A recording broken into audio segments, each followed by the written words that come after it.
ನಮಸ್ಕಾರ. ಪಾರ್ವತಿ ಪರಶಿವನ ಮುತ್ತುಕುಮಾರ ಗಣಪನನ್ನ ವಿಘ್ನ ನಿವಾರಿಸೆಂದು ಪ್ರಾರ್ಥಿಸಿ, ತಾಯಿ ಶಾರದೆಯನ್ನ ಎರಡಕ್ಷರವನ್ನು ನಾಲಿಗೆಯಲ್ಲಿ ನುಡಿಸೆಂದು ಪ್ರಾರ್ಥಿಸುತ್ತಾ ನನ್ನೆಲ್ಲ ಗುರು ಪರಂಪರೆಗೆ ವಂದಿಸಿ ಇಂದಿನ ಕಾರ್ಯಕ್ರಮವನ್ನು ಆರಂಭ ಮಾಡೋಣ. ಓಂ ನಮಃ ಪ್ರಣವಾರ್ಥಾಯ ಶುದ್ಧ ಜ್ಞಾನೈಕಮೂರ್ತಯೇ ನಿರ್ಮಲಾಯ ಪ್ರಶಾಂತಾಯ ಶ್ರೀ ದಕ್ಷಿಣಾಮೂರ್ತಯೇ ನಮಃ. ಶ್ರೀ ವಿದ್ಯಾಂ ಜಗತಾಂ ಧಾತ್ರೀಂ ಸ್ವರ್ಗಸ್ಥಿತಿಲಯೇಶ್ವರೀಂ ನಮಾಮಿ ಲಲಿತಾಂ ನಿತ್ಯಾಂ ಮಹಾತ್ರಿಪುರ ಸುಂದರಿ. ನನ್ನೆಯ ಪ್ರಾರ್ಥನೆಯನ್ನು ನಾವೆಲ್ಲರೂ ಗಮನಿಸಿದ್ದೀವಿ. ಹೇಗೆ ಮತ್ತು ಈ ಶಿವಪುರಾಣದ ಕಥಾನಕ ಹೇಗೆ ಮುಂದುವರಿಯುತ್ತೆ ಅಂತ ಹೇಳುವುದನ್ನು ಸ್ವಯಂ ನಾರದರು ಮತ್ತೆ ಮತ್ತೆ ಬಂದು ಈ ಕಥೆ ಹೇಗೆ ಮುಂದುವರಿಯುತ್ತೆ ಅನ್ನುವಂಥ ಪ್ರಶ್ನೆಯನ್ನು ಪದೇ ಪದೇ ಬ್ರಹ್ಮನನ್ನು ಕೇಳಿ ತನ್ಮೂಲಕ ಆ ಕಥಾನಕವನ್ನು ತಾವೇ ಸ್ವಯಂ ಒಂದು ಪಾತ್ರವಾಗಿದ್ದರೂ ಕೂಡ ಮತ್ತೆ ಆ ಕಥೆಯನ್ನು ಪುನರ್ಮನನವನ್ನು ಮಾಡಿಕೊಳ್ತಾ ಇದ್ದಾರೆ. ಬ್ರಹ್ಮ ಆ ಕಥೆಯನ್ನು ಹೇಳ್ತಾ ಇದ್ದಾರೆ. ದಕ್ಷ ಪ್ರಜಾಪತಿ ತನ್ನೆಲ್ಲ ಕೆಲಸವನ್ನು ಮಾಡಬಲ್ಲೆ ಅಂಥೇಳಿ ಭಾವಿಸಿದ್ದಂಥವನು, ಸೃಷ್ಟಿಯನ್ನು ಮಾಡಬಲ್ಲೆ ಮತ್ತು ಅದಕ್ಕಾಗಿ ನನಗೆ ಎಲ್ಲ ಶಕ್ತಿಗಳು ದೊರೆತಿವೆ ಅಂಥೇಳಿ ಭಾವಿಸಿದ್ದವನಿಗೆ ಒಂದು ದೊಡ್ಡ ಪ್ರಶ್ನೆ ಉದ್ಭವಿಸಿತು. ಅವನು ಬಂದು ಬ್ರಹ್ಮನನ್ನು ಕೇಳ್ತಾನೆ, ನಾನು ಸೃಷ್ಟಿ ಮಾಡಿದವರು ಎಷ್ಟು ಜನ ಇದ್ದಾರೋ ಅಷ್ಟೇ ಜನ ಇದ್ದಾರೆ, ಅಲ್ಲಿಂದ ಮುಂದಕ್ಕೆ ಈ ಸೃಷ್ಟಿ ಮುಂದುವರಿತಾ ಇಲ್ವಲ್ಲ, ಏನು ಮಾಡಬೇಕು ಅಂತ ಹೇಳಿ. ನಾವು ಅಂದುಕೊಳ್ತೀವಿ ನಾವು ನಮ್ಮ ದೇಹಗಳು ದಾಂಪತ್ಯ ಎಲ್ಲ ಅದರ ಪಾಡಿಗದ ಆಗಿಬಿಟ್ಟಿದೆ ಅಂತ ಹೇಳಿ. ಪುರಾಣವೋ ಉಪನಿಷತ್ತೋ ನಮಗೆ ಪಾಠ ಮಾಡುತ್ತವೆ. ಈ ಥರದ ಮನುಸಂಕುಲ ಬೆಳೆಯಬೇಕಾದ್ರೆ ಅವು ಸುಖ ಸುಮ್ಮನೆ ಆಗಿದ್ದಲ್ಲ, ಅದರ ಹಿಂದೆ ಅತಿ ದೊಡ್ಡ ಕಾರಣಗಳಿರುತ್ತವೆ ಅನ್ನುವುದನ್ನು. ಬ್ರಹ್ಮನ ಮುಂದೆ ಈ ಪ್ರಶ್ನೆ ಬಂತು, ನನ್ನಿಂದ ಈ ಸೃಷ್ಟಿಕ್ರಿಯೆ ಸಮರ್ಪಕವಾಗಿ ಆಗ್ತಾ ಇಲ್ಲ, ನಾನು ಏನು ಮಾಡಲಿ ಅಂತ ಪ್ರಶ್ನೆ ಕೇಳಿದಾಗ ತಾನೇ ತಾನಾಗಿ ಬೆಳೆಯುವಂತಹ ಒಂದು ಉಪಾಯ ಬೇಕು ಅನ್ನುವುದನ್ನು ಬ್ರಹ್ಮ ಸ್ಪಷ್ಟವಾಗಿ ಹೇಳ್ತಾನೆ. ಆಗ ಬ್ರಹ್ಮ ಹೇಳ್ತಾನೆ, ಬೇರೆ ಯಾವುದಾದರೂ ಒಂದು ಮಾರ್ಗವನ್ನು ಅನುಸರಿಸಬೇಕು, ಮಾನವ ಕುಲ ಹಾಗೆಯೇ ಮುಂದುವರಿಯಬೇಕು ಅಂತ ಹೇಳಿದ್ರೆ ಮೈಥುನದ ಮಾರ್ಗವನ್ನು ಅವರು ಅನುಸರಿಸಬೇಕು. ದಾಂಪತ್ಯ ಅನ್ನುವುದು ತಮಾಷೆಯೂ ಅಲ್ಲ, ಭೋಗಕ್ಕಾಗಿ ಇರುವುದೂ ಅಲ್ಲ. ದಾಂಪತ್ಯವನ್ನು ಧರ್ಮ ಅಂತ ಹೇಳಿ ಕರೆದಿದ್ದಾರೆ ಭಾರತೀಯರು. ಅದೊಂದು ದೊಡ್ಡ ಧರ್ಮ. ಸೃಷ್ಟಿಕ್ರಿಯೆ ಮುಂದುವರಿಯಬೇಕಾದರೆ ಬೇಕಾದ ಭೋಗವೆಷ್ಟೋ ಅಷ್ಟಕ್ಕೆ ಮಾತ್ರ ಸೀಮಿತಗೊಳಿಸಬೇಕಾದಂತಹ ಗೃಹಸ್ಥ ಧರ್ಮವದು. ಅಂತಹ ದೊಡ್ಡ ಆಲೋಚನೆಯನ್ನು ನಮ್ಮ ಋಷಿಗಳು ಮುನಿಗಳು ನಮ್ಮ ಮಡಿಲಿಗಿಟ್ಟಿದ್ದಾರೆ. ಅದನ್ನು ಎಷ್ಟು ಕೆಳಗೆ ಇಳಿಸಿದ್ದೇವೆ ನಾವು? ಈ ಪ್ರಶ್ನೆನ ಹಾಕ್ಕೊಳ್ಳೇಬೇಕು. ಪುರಾಣ ಕಥೆಯನ್ನು ಹೇಳುವುದಿಲ್ಲ, ಬೇಕಾದಷ್ಟು ಸಂಗತಿಯನ್ನು ಹೇಳ್ತಾ ಹೋಗುತ್ತೆ. ಹೀಗೆ ಸೃಷ್ಟಿಕ್ರಿಯೆಗಾಗಿ ಅಂಥದ್ದೊಂದು ಯಾರು ಆರಂಭ ಮಾಡಬೇಕು ಅಂದಾಗ ಸ್ವಯಂ ಬ್ರಹ್ಮ ಹೇಳ್ತಾನೆ ಅದನ್ನು. ಇಲ್ಲ, ನೀನು 5 ಜನ ಪುತ್ರಿ ಅಸಿಕ್ನಿಯನ್ನು ಮದುವೆ ಮಾಡಿಕೊ. ಆ ವಿವಾಹದಿಂದ ಮತ್ತು ಆಕೆಯ ಗರ್ಭದಿಂದ ನೀನು ಸಂತಾನವನ್ನು ಪಡೆಯುವೆ. ಅದರಿಂದ ಪ್ರಜೆಗಳನ್ನು ಉತ್ಪನ್ನ ಮಾಡುವ ನಿನ್ನ ಉದ್ದೇಶ ಸಾಫಲ್ಯವಾಗತ್ತೆ ಅಂತ ಹೇಳಿದಾಗ ಸ್ವಯಂ ದಕ್ಷ ಪ್ರಜಾಪತಿ ವೀರಣಿಯ ಗರ್ಭದಿಂದ 10,000 ಪುತ್ರರನ್ನು ಪಡಿತಾನೆ. 22ನೇ ಶತಮಾನಕ್ಕೆ ಬಂದಾಗ ಇವೆಲ್ಲ ನಮಗೆ ಆಡಿಕೊಳ್ಳುವ ತಮಾಷೆ ಮಾಡುವ ಲೇವಡಿಯ ಸಂಗತಿ ಆಗುತ್ತೆ. 10,000 ಜನ ಪುತ್ರರು, 15,000 ಈ ಲೆಕ್ಕಗಳನ್ನೆಲ್ಲ ಇಟ್ಕೊಂಡಾಗ ತುಂಬ ತಮಾಷೆಯಾಗಿ ಕೇಳಿಸುತ್ತೆ. ಯಾಕೆ ಕೇಳುತ್ತೆ ಅಂತ ಹೇಳಿ ಅಂದರೆ, ನಮ್ಮ ಬದುಕಿನ ಅವಧಿ ಇದೆಯಲ್ಲ ಅದನ್ನು ನಾವೇ ಕಡಿತಗೊಳಿಸಿಕೊಂಡಿದ್ದೇವೆ. ಯಾರೂ ಕಡಿತಗೊಳಿಸಿಲ್ಲ, ನಾವೇ ಕಾಲಕ್ರಮದಲ್ಲಿ ಅದನ್ನು ಕಡಿತಗೊಳಿಸಿಕೊಂಡಿರುವವರು ಸ್ವಯಂ ನಾವೇ. ನಮಗೆ ಕೊಟ್ಟ ಉಸಿರಾಟದ ಲೆಕ್ಕವನ್ನು ಬಳಸಬಾರದಕ್ಕೆ ಬಳಸೋದ್ರಿಂದ ಅದು ಬೇಗ ವ್ಯಯವಾಗುತ್ತೆ. ಹಾಗಾಗಿ ಅಪಮೃತ್ಯು ಅನ್ನುವಂಥದ್ದನ್ನು ನಮ್ಮ ಮನೆಯ ಬಾಗಿಲಿಗೆ ನಾವೇ ತಂದು ಇರಿಸಿಕೊಂಡವರು. ಇಲ್ಲದಿದ್ದಲ್ಲಿ ದೀರ್ಘಾಯುಷ್ಯಕ್ಕಾಗಿ ಬದುಕಿದವರು ನೀವು ಚಮೆಯ ಮಂತ್ರಗಳನ್ನು ಕೇಳಬೇಕು. ರುದ್ರ ಸಂಹಿತೆಯ ಚಮೆಯ ಮಂತ್ರಗಳು ಎಂಥದ್ರಿ ಮಂತ್ರ? ವೃಕ್ಷಂಚಮೆ, ಮೃತಿಕಾಚಮೆ, ಈ ಥರದ ಮಂತ್ರಗಳಿದ್ದೇವೆ. ಸಸ್ಯ ಸಂಪತ್ತು, ಲೋಹ, ಖನಿಜ ಎಲ್ಲವನ್ನೂ ನೀನು ಕೊಡು, ಅದರ ಮೂಲಕ ನಾನು ಬದುಕ್ತೇನೆ. ಯಾವುದಕ್ಕೆ ಬದುಕ್ತೇನೆ? ಸರಿಯಾಗಿ ಬದುಕ್ತೇನೆ. ಸರಿಯಾಗಿ ಬದುಕುವುದು ಯಾವುದಕ್ಕೆ? ಸಮಾಜದ ಉದ್ಧಾರಕ್ಕೆ ಮತ್ತು ರಾಷ್ಟ್ರೋದ್ಧಾರಕ್ಕಾಗಿ ನಾನು ಬದುಕ್ತೀನಿ ಅನ್ನುವಂತಹ ಭಾವ ಇದೆಯಲ್ಲ, ಅದು ಆ ಮಂತ್ರಗಳ ಒಳಗೆ ಇರುವಂತಹ ಅತಿದೊಡ್ಡದಾದ ಶಕ್ತಿ. ಆ 10,000 ಜನ ಮಕ್ಕಳು ಕೂಡ ಅತ್ಯುತ್ತಮವಾದಂತಹ ಸಂತಾನ. ಅವರೆಲ್ಲರೂ ಪಿತೃಭಕ್ತಿಯಲ್ಲಿ ತತ್ಪರರಾಗಿದ್ದರು, ಧರ್ಮದಲ್ಲೇ ನಡೀತಾ ಇದ್ರು. ಮತ್ತೆ ಅವರು ದಾಕ್ಷಾಯಣನ ಹೆಸರುಳ್ಳಂಥವರು. ತಪಸ್ಸನ್ನು ಮಾಡಿ ಅಂತ ಹೇಳಿ ಒಂದು ಆದೇಶವನ್ನು ಕೊಡ್ತಾನೆ ಈ ದಕ್ಷ. ನನ್ನ ಪುತ್ರರು ಏನು ಮಾಡ್ತಾರೆ ನೋಡೋಣ ಅಂತ ಹೇಳಿ ಅಲ್ಲಿಂದ ಅವರು ಸಿಂಧು ನದ ಮತ್ತು ಸಮುದ್ರ ಸಂಗಮ ಆಗುವಂಥ ಒಂದು ಜಾಗಕ್ಕೆ ಹೋಗಿ ತಪಸ್ಸಿಗೆ ಕೂತ್ಕೊಳ್ತಾರೆ. ತಂದೆ ಏನು ಹೇಳಿದ್ರು ಅದನ್ನು ಯಥಾವತ್ತು ಪಾಲಿಸೋದಕ್ಕೆ ಇಷ್ಟೂ ಜನ ಹೋಗಿ ಕೂತರು. ಮತ್ತೆ ಅಲ್ಲಿ ಕೂತ್ಕೊಂಡು ಪ್ರಾರ್ಥನೆಯನ್ನು ಮಾಡ್ತಾರೆ. ಪ್ರಜೆಗಳನ್ನು ಪಾಲಿಸುವ ಸೃಷ್ಟಿಯ ಉದ್ದೇಶವನ್ನು ಬಿಟ್ಟು ಜ್ಞಾನಕ್ಕಾಗಿ ಪ್ರಾರ್ಥನೆಯನ್ನು ಮಾಡ್ತಾರೆ. ಅಷ್ಟೂ ಜನ ಅಲ್ಲಿ ಬಂದಂತಹ ಆದೇಶ, ದೇಹಾಭಿಮಾನ ಭಾಷೇನ ಚಿರಂಬದ್ಧೋಸಿ ಪುತ್ರಕ ಬೋಧೋಹಂ ಜ್ಞಾನ ಖಡ್ಗೇನ ತಂ ನಿಕೃತ್ಯ ಸುಖೀ ಭವ. ದೇಹದ ಅಭಿಮಾನದ ಕಾರಣದಿಂದ ನೀನು ಯಾವುದಕ್ಕೂ ಬದ್ಧನಾಗಿದ್ದೀಯಾ, ಅಂಟಿಕೊಂಡಿದ್ದೀಯಾ. ನಾನು ಪರಿಶುದ್ಧ ಅನ್ನುವಂಥ ಜ್ಞಾನವನ್ನು ಒಳಗಿಂದ ಪಡ್ಕೊಂಡ್ರೆ ಅಂತಹ ಜ್ಞಾನವೆಂಬ ಖಡ್ಗದಿಂದ ಈ ವ್ಯಾಮೋಹವನ್ನು ಕತ್ತರಿಸಿಬಿಡು, ಅದರಿಂದ ನೀನು ಸದಾ ಆನಂದದಲ್ಲಿ ಇರಬಹುದು ಅನ್ನುವಂಥ ಆದೇಶವನ್ನು ಕೊಡಲಾಯಿತು. ಅದನ್ನು ಅವರು ಯಥಾವತ್ತಾಗಿ ತಗೊಂಡ್ರು. ಎಷ್ಟು ಯಥಾವತ್ತಂದರೆ, ಸಾಕಾರಂ ಅನೃತಂ ವಿದ್ಧಿ ನಿರಾಕಾರಂತು ನಿಶ್ಚಲಂ ಏತತ್ ತತ್ವೋಪದೇಶೇನ ನ ಪುನದ್ಭವ ಸಂಭವ. ಎಂಥ ಒಳ್ಳೆ ಮಾತು ಗೊತ್ತಾಯಿತು. ಇದನ್ನು ಅಷ್ಟಾವಕ್ರ ಗೀತೆಯಲ್ಲೂ ಮತ್ತೆ ಮತ್ತೆ ಧ್ವನಿಸ್ತಾರೆ.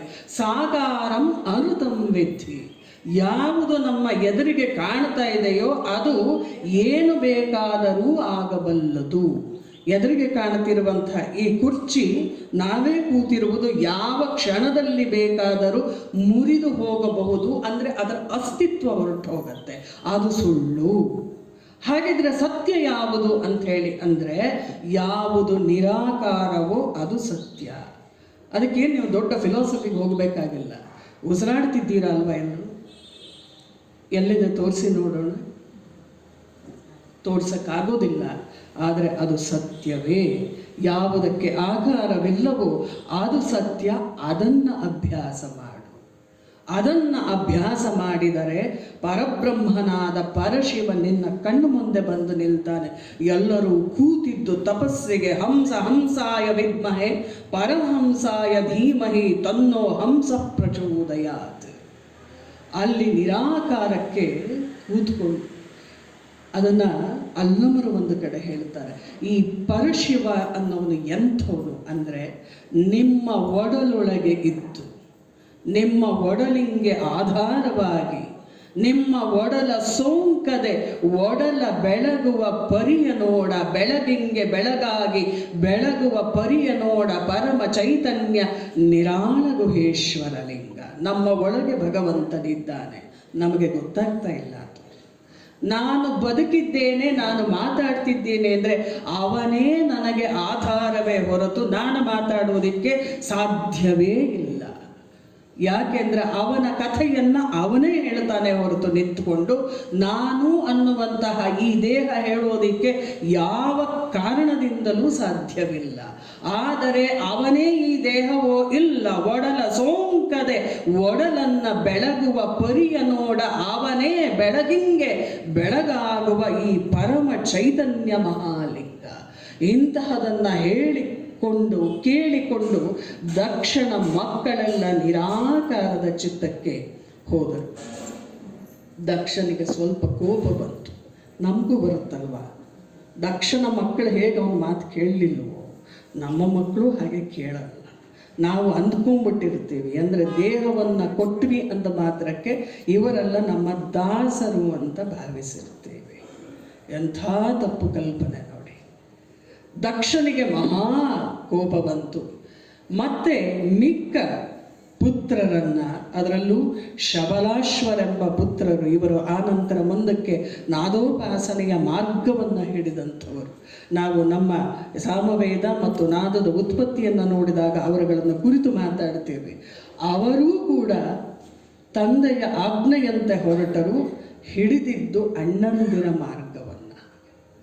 ಅವರೂ ಕೂಡ ಹೋದಾಗ ದಕ್ಷ ಮೂರ್ಛಿತನಾಗಿ ಬಿದ್ದುಬಿಟ್ಟ. ಮತ್ತೆ ಇದೆಲ್ಲವನ್ನೂ ಹೇಳಿಕೊಟ್ಟವನು ನಾರದನೇ ಇರಬಹುದು ಅಂತ ಒಂದು ಸಂದೇಹ ಬೇರೆ ಅವನಿಗೆ ಬಂದಿತ್ತು. ಆಗ ಬ್ರಹ್ಮ ಸಾಂತ್ವನ ಮಾಡ್ತಾನೆ, ಹೀಗೆಲ್ಲ ಯೋಚನೆ ಮಾಡಬೇಡ, ಮತ್ತೆ ಹೋಗಿ ನೀನು, ನಿನಗೆ ಕನ್ಯೆಯರು ಹುಟ್ಟುತ್ತಾರೆ ಇವಾಗ, ಹೆಣ್ಣು ಮಕ್ಕಳು ಅಂಥೇಳಿ, ಅಂದರೆ ಮತ್ತೆ ಮನೆಗಳನ್ನು ಬೆಳಗುವಂತಹ ನಂದಾದೀಪಗಳು ಅವರನ್ನು ನೀನು ಪಡಿತೀಯ. ಪಡೆದವರು ನಿನ್ನ ಹೆಸರನ್ನು ಹೇಳ್ತಾರೆ. 13 ಜನ ಕನ್ಯೆಯರನ್ನು ಕಶ್ಯಪನಿಗೆ ಮದುವೆ ಮಾಡಿಕೊಡ್ತಾರೆ.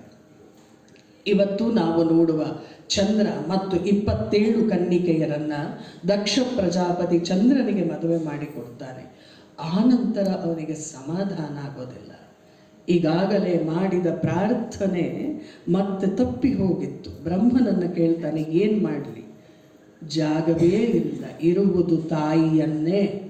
ಹೇಗೆ ಹಸಿವಾದಾಗ ಅಮ್ಮನನ್ನು ಕರೆಯಬೇಕು, ಬೇಕು ಅಂದಾಗ ನೀನು ತಾಯಿಯನ್ನೇ ಕರೆಯಬೇಕು. ನ ತಾತೋ ನ ಮಾತ ನ ಬಂಧುನ್ನ ದಾತ ನ ಪುತ್ರೋ ನ ಪುತ್ರಿ ನ ಭೃತ್ಯೋ ನ ಭರ್ತ ನ ಜಾಯ ನ ವಿದ್ಯಾ ನ ಮೃತ್ಯುರ್ಮಮೈವ ಗತಿಸ್ತ್ವಂ ಗತಿಸ್ತ್ವಂ ತ್ವಮೇಕಾ ಭವಾನಿ. ತಂದೆ, ತಾಯಿ, ಬಂಧು ಬಳಗ ಇವರು ಯಾರೂ ನಮ್ಮ ಜೊತೆಯಲ್ಲಿ ಯಾವ ಕಾರಣಕ್ಕೂ ಇರೋದಿಲ್ಲ. ಸರಿಯಾದ ಸಮಯ ಬಂದರೆ ಅವರು ಯಾರೂ ನಮ್ಮ ಜೊತೆಯಲ್ಲಿ ಇರೋದಿಲ್ಲ, ಇರೋದಕ್ಕೆ ಸಾಧ್ಯವೂ ಇಲ್ಲ. ಇರುವುದು ಯಾರು? ಗತಿಸ್ತ್ವಂ ಗತಿಸ್ತ್ವಂ ತ್ವಮೇಕಾ ಭವಾನಿ. ಆಕೆಯೊಬ್ಬಳೇ ತಾಯಿಯಾಗಿ ಬಂದು ಮಡಿಲಲ್ಲಿ ಇಟ್ಟು ಸೆರಗಿನಿಂದ ಮುಚ್ಚಿ ಕಾಪಾಡುವಂಥವಳು. ಅವಳನ್ನು ನೀನು ಪ್ರಾರ್ಥಿಸಬೇಕು ಅಂತ ಹೇಳ್ತಾನೆ. ಮತ್ತೆ ಈತ ಎದ್ದು ತಾಯಿಯನ್ನು ಪ್ರಾರ್ಥನೆಯನ್ನು ಮಾಡಿದಾಗ ಶಿವೆ ಅಭಯವನ್ನು ಕೊಟ್ಟಳು. ನಾನು ವೀರಿಣಿಯ ಗರ್ಭದಿಂದ ಖಂಡಿತ ಹೊರಟು ಬರ್ತೇನೆ ಅಂತ ಹೇಳಿ. ಹಾಗೆ ಅವಳು ಹೊರಟದ್ದನ್ನು ಕಂಡು ದೇವತೆಗಳು ಮತ್ತೆ ಎಲ್ಲರೂ ಕೂಡ ಅತ್ಯಂತ ಸಂತೋಷಪಟ್ಟರು. ಕನಸಿನಲ್ಲಿ ಬಂದ ದೇವಿ ಮತ್ತೆ ಮತ್ತೆ ನೆನಪಿಸ್ತಾಳೆ, ಶಿಶುರೂಪದಿಂದ ನಾನು ನಿನ್ನ ಮನೆಯಲ್ಲಿ ಜನಿಸುತ್ತೇನೆ. ನನಗೆ ವಿರುದ್ಧವಾಗಿ ಒಂದು ವಾಕ್ಯವನ್ನು ನೀನು ಆಡಿದರೂ ನಾನು ನಿನ್ನ ಮನೆಯಿಂದ ಹೊರಡುತ್ತೇನೆ. ಈ ಎಚ್ಚರಿಕೆಯಲ್ಲಿ ನೀನು ಇರಬೇಕು ಅನ್ನುವುದನ್ನು ಪದೇ ಪದೇ ದಕ್ಷನಿಗೆ ಮನಸ್ಸಿಗೆ ಮುಟ್ಟುವ ಹಾಗೆ ಹೇಳಿದೆ. ನಮ್ಮ ದಕ್ಷನು ಹಾಗೆಯೇ ಮಗಳಾಗಿ ಬಂದ ಮೇಲೆ ತಾಯಿಯನ್ನು ಬಹಳ ಚೆನ್ನಾಗಿ ನೋಡ್ಕೋಬಹುದು ಅನ್ನುವಂಥ ಒಂದು ಆಲೋಚನೆಯಲ್ಲಿ ಇದ್ದ. ಆದರೆ ಅತ್ಯಂತ ಸಂತೋಷದಿಂದ ಇದ್ದ. ಹುಟ್ಟಿದ ಪುತ್ರಿಗೆ ಉಮಾ ಅನ್ನುವ ಹೆಸರನ್ನು ಇಡಲಾಯಿತು. ಆಕೆ ಅದು ಎಷ್ಟು ಚೆನ್ನಾಗಿ ಬೆಳೆದ್ಲು ಅಂದರೆ ಸೌಂದರ್ಯವನ್ನು ವರ್ಣಿಸೋಕ್ಕಾಗೋದಿಲ್ಲ. ಅಷ್ಟು ಸೌಂದರ್ಯ ಲಹರಿಯನ್ನು ಹೇಳಿದ್ರು, ಮತ್ತೊಂದನ್ನು ಹೇಳಿದ್ರು ನಮಗನ್ನಿಸೋದು ಇಲ್ಲ, ಅಮ್ಮ ಇನ್ನು ಏನೋ ಬೇರೆ ಇದ್ದಾಳೆ ಅನ್ನುವಂಥದ್ದು. ಆಕೆಯ ರೂಪವನ್ನು ಪೂರ್ಣ ಪ್ರಮಾಣದಲ್ಲಿ ಹೇಳೋದಕ್ಕೆ ಆಗೋದೇ ಇಲ್ಲ. ತ್ರಿಲೋಕಗಳನ್ನು ದಾಟಿದ ತ್ರಿಪುರ ಸುಂದರಿ ಆಕೆ.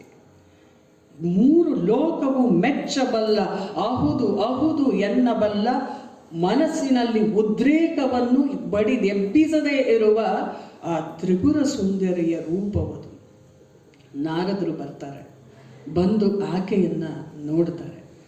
ಬಹಳ ಸುಂದರಳಾದ ಹೆಣ್ಣು ಮಗಳು. ಒಂದೇ ಒಂದು ಕಿವಿ ಮಾತು ಹೇಳ್ತಾರೆ, ಅಮ್ಮ ಇಷ್ಟು ಸುಂದರಳಾಗಿದ್ದೀಯ, ಎಷ್ಟು ಚೆನ್ನಾಗಿದ್ದೀಯ ನೀನು, ನಿನಗೆ ಪತಿಯಾಗಬಲ್ಲ ಏಕೈಕ ವ್ಯಕ್ತಿ ಅಂಥೇಳಿ ಅಂದರೆ ಅವನು ಪರಶಿವ ಮಾತ್ರವೇ. ಅವನನ್ನು ಬಿಟ್ಟರೆ ನೀನು ಇನ್ಯಾರನ್ನೂ ವರಿಸಲು ಸಾಧ್ಯವೇ ಇಲ್ಲ.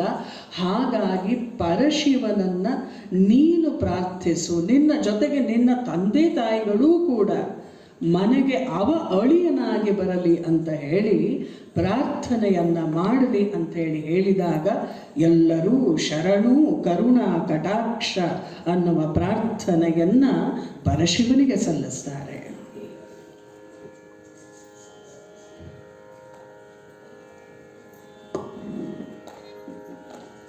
ಶರಣು ಕರುಣಾ ಕಟಾಕ್ಷ ಶರಣು ಶರಣು ಸುರುಚಿರ ಪಕ್ಷ ಶರಣು ಶರಣು ಸನ್ಮುನಿರಕ್ಷ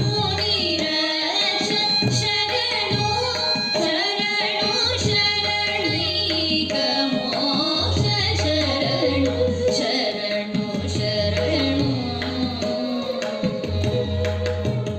ಶರಣು ಕರುಣಾ ಕಟಾಕ್ಷ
ಎಲ್ಲರೂ ಕೇಳಿದ್ದು ಪರಶಿವ ಬಾ ಅಂದದ್ದು, ಶರಣಾಗತಲಾಗಿದ್ದು, ಇಷ್ಟು ಆಕೆಗೆ ಸಾಕಾಗಲಿಲ್ಲ. ತಾಯಿಯನ್ನು ಕೇಳ್ತಾಳೆ, ನನಗೆ ಇದು ಸರಿ ಹೊಂದುತ್ತಾ ಇಲ್ಲ. ನಾನು ಯಾವಾತನನ್ನು ಪತಿಯಾಗಿ ಭಾವಿಸಿದ್ದೇನೆಯೋ ಅವನನ್ನು ಪಡೆಯಬೇಕೆಂದರೆ ನನಗಿರುವುದು ಒಂದೇ ಮಾರ್ಗ, ಅದು ತಪಸ್ಸು. ಈ ಮುಂದೆ ಕೂರುವ ಕರೆಯುವುದೆಲ್ಲ ಒಂದು ಹಂತಕ್ಕೆ ಸಾಕಾಗುತ್ತೆ. ಅದರಿಂದ ಮುಂದಕ್ಕೆ ನಾನು ಬಯಸಿದ ಪರಶಿವ ನನ್ನೊಳಗಿನ ಚೈತನ್ಯವಾಗಬೇಕು ಅಂತ ಹೇಳಿದ್ರೆ ನನಗಿರುವುದು ಏಕೈಕ ಮಾರ್ಗ, ಅದು ನಾನು ತಪಸ್ಸನ್ನೇ ಮಾಡಬೇಕು. ಯಾಕೆ ಅಂದರೆ ಅವ ದೊಡ್ಡವನು, ಅವನು ನನ್ನೊಳಗನ್ನು ಶುದ್ಧ ಮಾಡಬೇಕು. ಮಾಲವು ಮಂದಾಕಿನಿ ಯಸ್ಯ ಮಾಲತಿ ಮಾಲಿಕಾಲಿಭ ಮುನಿ ಮಾನಸ ಹಂಸೋಯಂ ಮೌಢ್ಯಂ ಹರದು ನ ಶಿವ. ಯಾರ ಶಿರದಲ್ಲಿ ಗಂಗೆ ಮಾಲತಿ ಮಾಲೆಯ ಮಾದರಿಯಲ್ಲಿ ನೆಲೆಸಿದ್ದಾಳೋ, ಮುನಿಗಳ ಮಾನಸದಲ್ಲಿ ಹಂಸನಾಗಿ ಯಾವಾತ ವಿಹರಿಸುತ್ತಿದ್ದಾನೋ ಆ ಶಿವ ಮೊದಲು ನನ್ನ ತಪಸ್ಸನ್ನು ಮೆಚ್ಚಿ ನನ್ನ ಮೂಢತನವನ್ನು ಪರಿಹರಿಸಲಿ ಅಂಥೇಳಿ ಉಮೆ ಪ್ರಾರ್ಥಿಸುತ್ತಾಳೆ. ಅಂದರೆ ನಮ್ಮ ಪ್ರಾರ್ಥನೆ ಎಲ್ಲಿ ಹೋಗಬೇಕಾಗಿದ್ರೆ ಇದು ಉಮೆಯ ಪ್ರಾರ್ಥನೆ. ಅವಳಿಗೆ ನನಗೆ ಮೌಢ್ಯವಿದೆ, ನನ್ನ ಮೂಢತನವನ್ನು ಅವ ಕಳೆದ ಮೇಲೆ ನಾನು ವರಿಸಬಹುದು. ಅಷ್ಟೇ ಅಲ್ಲ, ಲೀನಂ ಯೋಗಿ ಮನೋ ಯತ್ರ ತಥಾ ಜಗದಪಿ ಧ್ರುವೆ ಲೀಭಂ ಮಜ್ಜಿಹ್ವಯಾ ನಿತ್ಯಂ ಕರೋತು ನಿಜ ನಾಮ ಸಹ. ಯಾರ ಯೋಗಿಗಳ ಮನಸ್ಸಿನಲ್ಲಿ ಅವ ಇದ್ದಾನೋ, ಯಾರ ಮಾತಿನಿಂದ ಇಡೀ ಜಗತ್ತು ಲಯವಾಗುವುದೋ ಅಂಥವನ ಹೆಸರು ನನ್ನ ನಾಲಿಗೆಯಲ್ಲಿ ಪ್ರತಿನಿತ್ಯವೂ ನೆಲೆಯಾಗಬೇಕು, ನುಡಿಯಬೇಕು. ನಾಲಿಗೆ ಬೇಡದ್ದನ್ನೆಲ್ಲ ನುಡಿಯುತ್ತೆ, ಬೇಡದ್ದನ್ನೆಲ್ಲ ನುಡಿಯುತ್ತೆ. ಕಿವಿ ಕೇಳಬಾರದ್ದನ್ನೆಲ್ಲ ಕೇಳಿಸ್ಕೊಳ್ಳುತ್ತೆ. ಮನಸ್ಸು ಹೋಗಬಾರದ ಕಡೆಗೆಲ್ಲ ಹೋಗುತ್ತೆ. ಅದು ಆಗಬಾರದು ಅಂಥೇಳಿ ಅಂದರೆ ಶಿವನ ನಾಮ, ಶಿವನ ಹೆಸರು ನಾಲಿಗೆಯಲ್ಲೇ ಇರಬೇಕು. ಅದಕ್ಕಾಗಿ ನನ್ನ ತಪಸ್ಸು ಅಂತ ಒಮ್ಮೆ ಕೇಳ್ತಾಳೆ. ಇನ್ನು ಏನು ಬೇಕು ನಿನಗೆ ಅಮ್ಮ ಅಂತ ತಂದೆ ತಾಯಿ ಇಬ್ಬರು ಕೇಳ್ತಾರೆ. ಯಾಕಂದರೆ ಅತಿ ದೊಡ್ಡದಾದ ಅರಮನೆ, ಸಕಲ ಸಂಪತ್ತು, ಭೋಗ ಎಲ್ಲವೂ ಇದ್ದ ಜಾಗ ಅದು. ಮುಂದಿನದು ಬಹಳ ಮುಖ್ಯವಾದ ಮಾತು. ವಿಘ್ನೇಶ್ವರ ಗುಹಾಶ್ಲಿಷ್ಟ ವಾಮ ದಕ್ಷಿಣ ಭಾಗಭಾತ್ ವಿದ್ಯಾಮೇ ದಿಶತು ಬ್ರಹ್ಮ ವಿಷಯಾಂ ಗಿರಿಜಾಪತಿ. ಅವನ ಸುತ್ತ ಎಲ್ಲರೂ ಇದ್ದಾರೆ, ಗುಹಾ ಎಲ್ಲರೂ ಇದ್ದಾರೆ. ನನಗೆ ಬೇಕಾಗಿರುವುದು ಬ್ರಹ್ಮವಿದ್ಯೆ.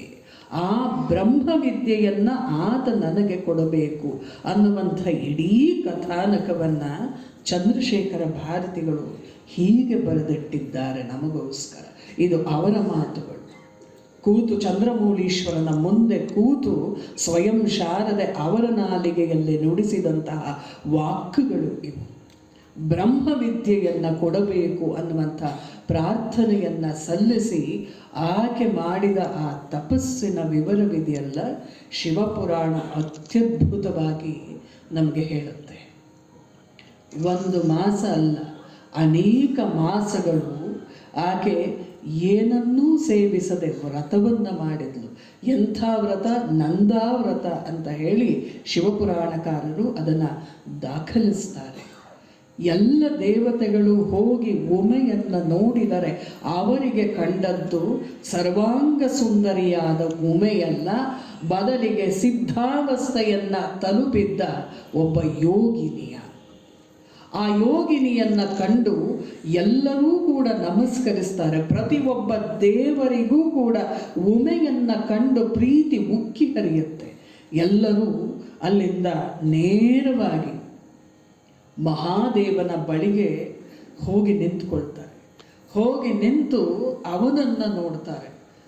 ಯೋಗದಲ್ಲಿದ್ದವನನ್ನು ಎಚ್ಚರಿಸುವುದು ಹೇಗೆ? ಈಶ್ವರನನ್ನು ಸದಾ ಕಣ್ಣು ಬಿಟ್ಟು ನಮ್ಮ ಹಾಗೆ ಸದಾ ಸಿದ್ಧನಾಗಿ ಕೂತಿಲ್ಲ ಅವನ ಎಂದು. ಯೋಗದಲ್ಲಿ ಕೂತಿದ್ದ. ಅಷ್ಟರು ಹೋಗಿ ನಿಂತರು. ಎಂತಹ ಮಂತ್ರವನ್ನು ಹೇಳುತ್ತಾರೆ. ನಮೋ ನೇದಿಷ್ಠಾಯ ಪ್ರಿಯದವದವಿಷ್ಠಾಯ ಚ ನಮೋ ನಮಃ ಕ್ಷೋದಿಷ್ಠಾಯ ಸ್ಮರಹರ ಮಹಿಷ್ಠಾಯ ಚ ನಮಃ ನಮೋ ವರ್ಷಿಷ್ಠಾಯ ತ್ರಿನಯನಯವಿಷ್ಠಾಯ ಚ ನಮೋ ನಮಃ ಸರ್ವಸ್ಮೈ ತೇತದಿನಮತಿ ಸರ್ವಾಯ ಚ ನಮಃ. ಎಂತಹವನು ನೀನು, ನಮಗೂ ಸೇರಿಸಿ ವಿಷ್ಣು ಬ್ರಹ್ಮ ಇವರಾಡ್ತಿರುವ ಮಾತು. ನೀನು ಅತ್ಯಂತ ಹತ್ತಿರದಲ್ಲಿ ನಮಗಿದ್ದೀಯ, ಹಾಗೆ ನೀನು ದೂರದಲ್ಲಿಯೂ ಇದ್ದೀಯ. ನೀನು ಕಾಮಾಂತಕನೂ ಹೌದು, ಕಾಮವನ್ನು ಕೊಟ್ಟು ಭಕ್ತರನ್ನು ಉದ್ಧರಿಸುವವನೂ ಹೌದು. ಹಾಗೆಯೇ ನೀನು ತ್ರಿನಯನಾಗಿದ್ದಂಥವನು, ಅಣುವೂ ಆಗಬಲ್ಲೆ ಮತ್ತು ವಿರಾಟ್ ಸ್ವರೂಪಕ್ಕೂ ಏರಬಲ್ಲೆ. ನೀನು ಅತ್ಯಂತ ಹಿರಿಯನೂ ಹೌದು, ಅತ್ಯಂತ ಕಿರಿಯನೂ ಹೌದು, ನೀನೇ ಎಲ್ಲವೂ. ಅಂತಹ ನೀನು ನಮಗೆ ಒಳಿತನ್ನ ಮಾಡು ಅಂತ ಹೇಳಿದಾಗ ಮಹಾದೇವ ಕಣ್ತೆರೆದ. ಇಷ್ಟೊಂದು ಜನ ಯಾವ ಉದ್ದೇಶದಿಂದ ನನ್ನ ಬಳಿಗೆ ಬಂದಿದ್ದೀರಿ ಅದನ್ನು ಮೊದಲು ಹೇಳಿ ಅಂದಾಗ ಆರಂಭಿಸಿದರು. ಶಿವನ ಜೊತೆಗೆ ಈ ಮಾತಿದೆಯಲ್ಲ, ಭೋಲೆನಾಥ ಹೌದು ಅವನು, ಆದರೆ ಈ ಮಾತಾಡಬೇಕಾದ್ರೆ ಸ್ವಲ್ಪ ಕಷ್ಟ. ಮಾತು ಸರಿಯಾದ ಕ್ರಮದಲ್ಲೇ ಹೋಗಬೇಕು, ವ್ಯತ್ಯಾಸವಾಗಬಾರ್ದು. ಯಾಕಂದರೆ ಮೊದಲೇ 3 ಕಣ್ಣು ಇಟ್ಕೊಂಡವನು, ಆ ಕಣ್ಣು ತೆರೀಬಾರ್ದಲ್ಲ. ಆ ಎಚ್ಚರಿಕೆಯಲ್ಲೇ ಇವರು ಅಷ್ಟೂ ಜನ ಮಾತಾಡಿದ್ರು. ಮಹೇಶ್ವರ ಎಲ್ಲವೂ ನೀನೇ, ಆದರೆ ನೀನು ಸದಾ ಯೋಗದಿಂದಲೇ ಕೂಡಿದ್ದರೆ ಸೃಷ್ಟಿಯ ಪಾಲನೆ ಸ್ವಲ್ಪ ಕಷ್ಟ ಆಗ್ತಾ ಇದೆ, ನಮಗೆ ಮಾಡೋಕ್ಕಾಗೋದಿಲ್ಲ. ಯಾಕೆಂದರೆ ನಾವು ಪರಬ್ರಹ್ಮನ ಸ್ವರೂಪವೇ ಆಗಿದ್ದರೂ ನಮ್ಮ ಕೆಲಸಗಳಿಗೆ ಬೇರೆ ಬೇರೆ ಸ್ವರೂಪವನ್ನು ಧರಿಸಿದ್ದೀವಿ. ಮತ್ತು ನಮ್ಮ ಜೊತೆಗೆ ನಮ್ಮ ಪತ್ನಿಯರು ಕೂಡ ಇದ್ದಾರೆ, ಅವರೆಲ್ಲರೂ ಕೂಡ ಶಕ್ತಿಯರು. ಆದರೆ ನೀನು ಮಾತ್ರ ಹೀಗಿರುವುದಿದೆಯಲ್ಲ, ಅದು ಸ್ವಲ್ಪ ಕಷ್ಟವಾಗ್ತಾ ಇದೆ. ಆದ್ದರಿಂದ ದಯಮಾಡಿ ನಮ್ಮ ಕಾರ್ಯವನ್ನು ಸಾಫಲ್ಯಗೊಳಿಸು ಅಂತ ಹೇಳಿದಾಗ ಶಿವ ಕೇಳ್ದ, ಯಾರನ್ನು ಕೊಟ್ಟು ನನಗೆ ಮದುವೆ ಮಾಡ್ತೀರಾ?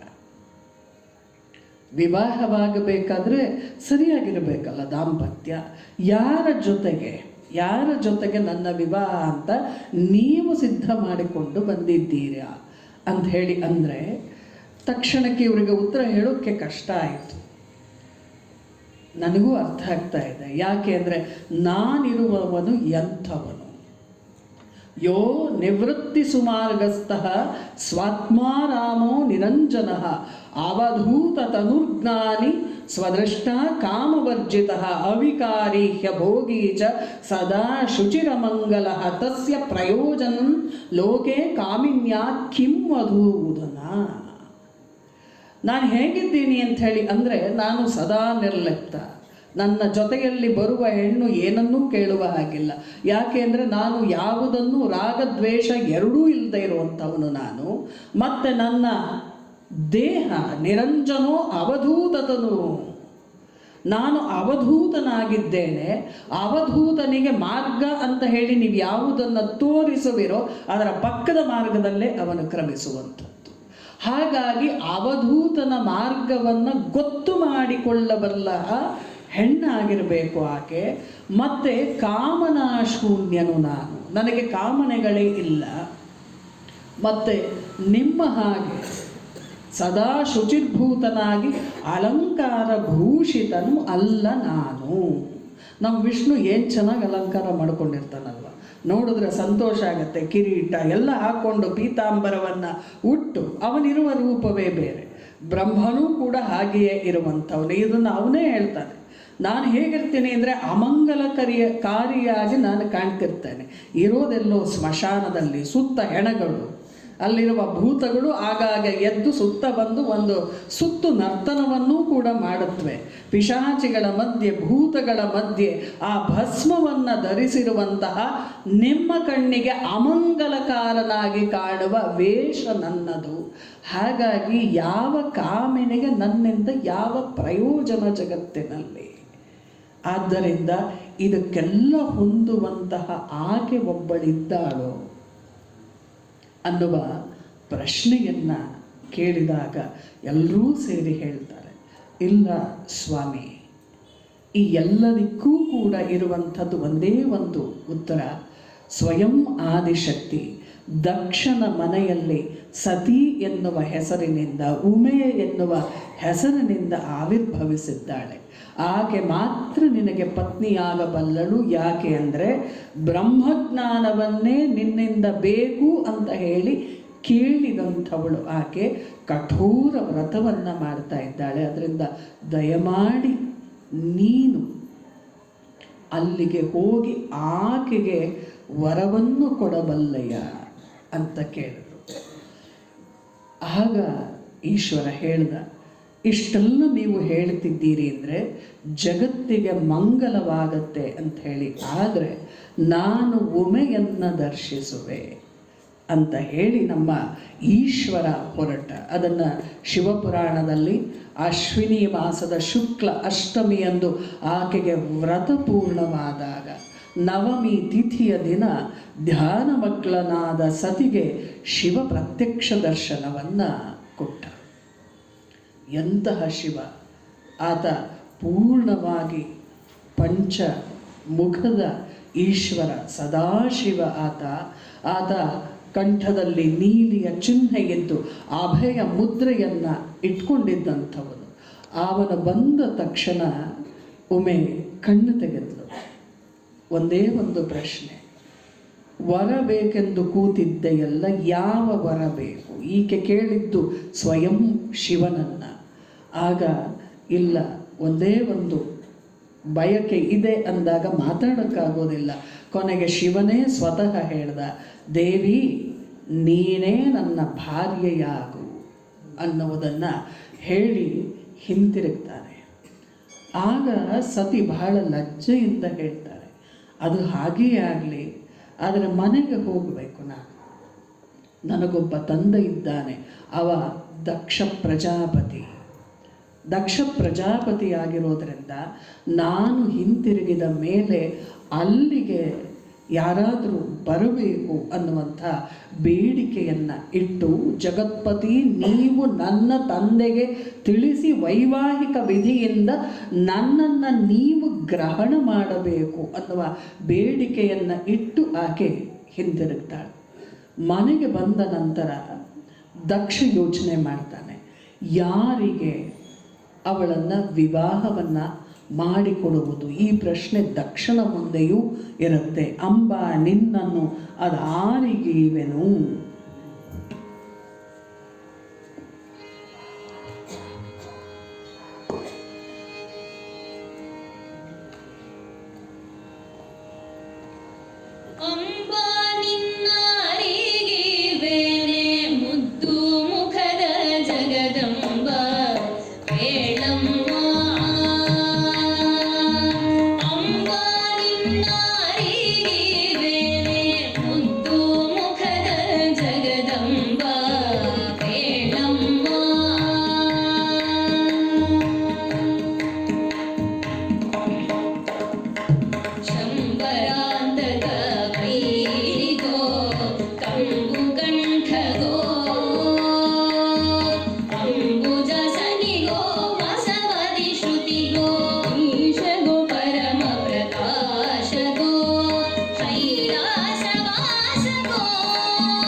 ಮಧ್ಯದಲ್ಲಿ ಬಂದು ಈ ಮದುವೆಯನ್ನು ಮಾಡಿಸಿದವನು ಸ್ವಯಂ ಬ್ರಹ್ಮ ಮತ್ತು ಸರಸ್ವತಿ.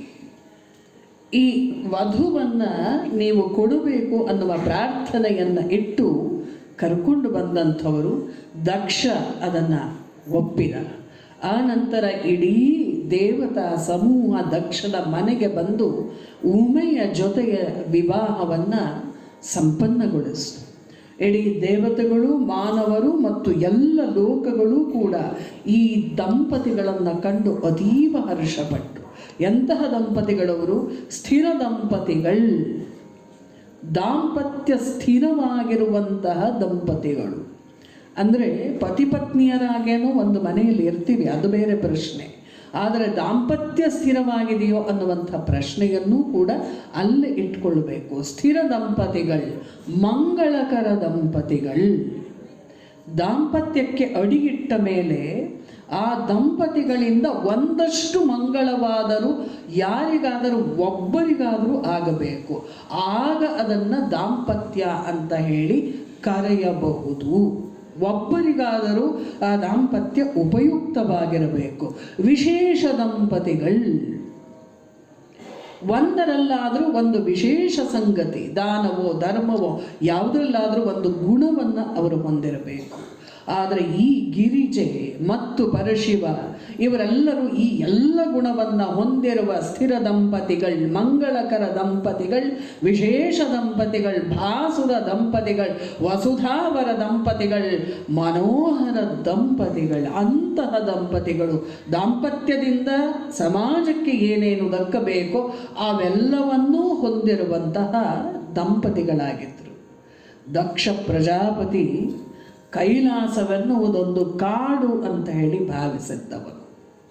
ಶಿವ ಅಂಥೇಳಿ ಅಂದರೆ ಒಂದು ಮುದಿ ಎತ್ತಿನ ಮೇಲೆ ಕೂತು ಬಟ್ಟೆಗೂ ಗತಿಯಿಲ್ಲದೆ ಒಂದಷ್ಟು ಚರ್ಮವನ್ನು ಕಟ್ಟಿಕೊಂಡು ಓಡಾಡುವಂಥವನು ಅನ್ನುವಂಥ ಒಂದು ಭಾವ ಒಳಗೊಳಗೆ ಇತ್ತು.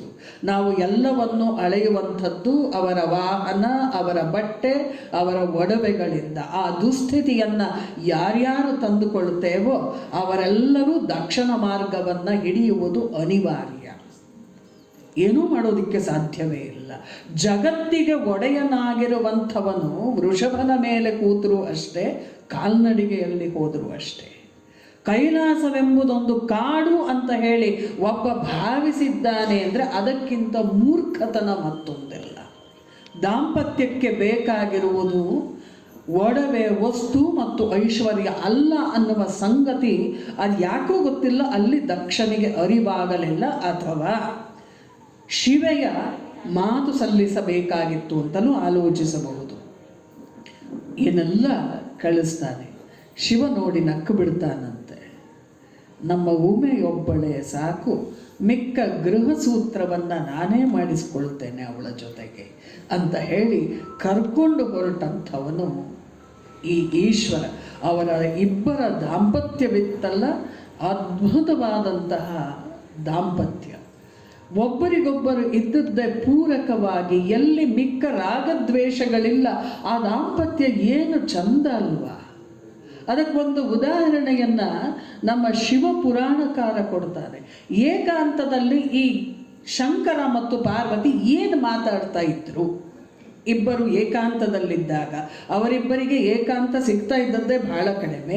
ಯಾಕೆಂದರೆ ಸುತ್ತ ನಂದಿ, ಭೃಂಗಿ, ಅವರು ಇವರು ಎಲ್ಲರೂ ಈಕೆ ಬಂದು ಅಂದ ಕಾರಣಕ್ಕೆ ಅವ್ರನ್ನೆಲ್ಲ ತಳ್ಳೋಕ್ಕಾಗೋದಿಲ್ವಲ್ಲ ಈಶ್ವರನಿಗೆ. ಸಾಲದು ಅಂಥೇಳಿ ಭೂಮಿಯಲ್ಲಿರುವ ನಮ್ಮಂಥ ಸಾವಿರಾರು ಜನ ಈಶ್ವರ ನನಗೇನೋ ತೊಂದರೆ ಆಗ್ತಾ ಇದೆ ಬಾರಪ್ಪ ಅಂಥೇಳಿ ಕರೆದವರು. ಕರೆದ ತಕ್ಷಣ ಬರೋನು ಈ ಈಶ್ವರ. ಇದರ ಮಧ್ಯದಲ್ಲಿ ಏಕಾಂತ ಸಿಗ್ತಾ ಇತ್ತು. ಏನು ಮಾತಾಡ್ತಾರೋ ಇಬ್ಬರು ಅಂದರೆ ಶಿವಪುರಾಣಕಾರ ಹೇಳ್ತಾನೆ, ಎಂಥಂತಹ ಚರ್ಚೆಗಳು ಅವರಿಬ್ಬರ ಮಧ್ಯೆ ಆಗ್ತಾ ಇತ್ತು. ಒಮ್ಮೆ ಕೇಳ್ತಾಳೆ ಪಾರ್ವತಿ, ಇವತ್ತು ನಾವಿಬ್ಬರೂ ಏಕಾಂತದಲ್ಲಿದ್ದೇವೆ, ನನಗೊಂದು ಸಂದೇಹವಿದೆ. ಶಿವ, ನೀನು ನನ್ನ ಪ್ರಶ್ನೆಗೆ ಪೂರ್ಣ ಪ್ರಮಾಣದ ಉತ್ತರವನ್ನು ಕೊಡಬೇಕು.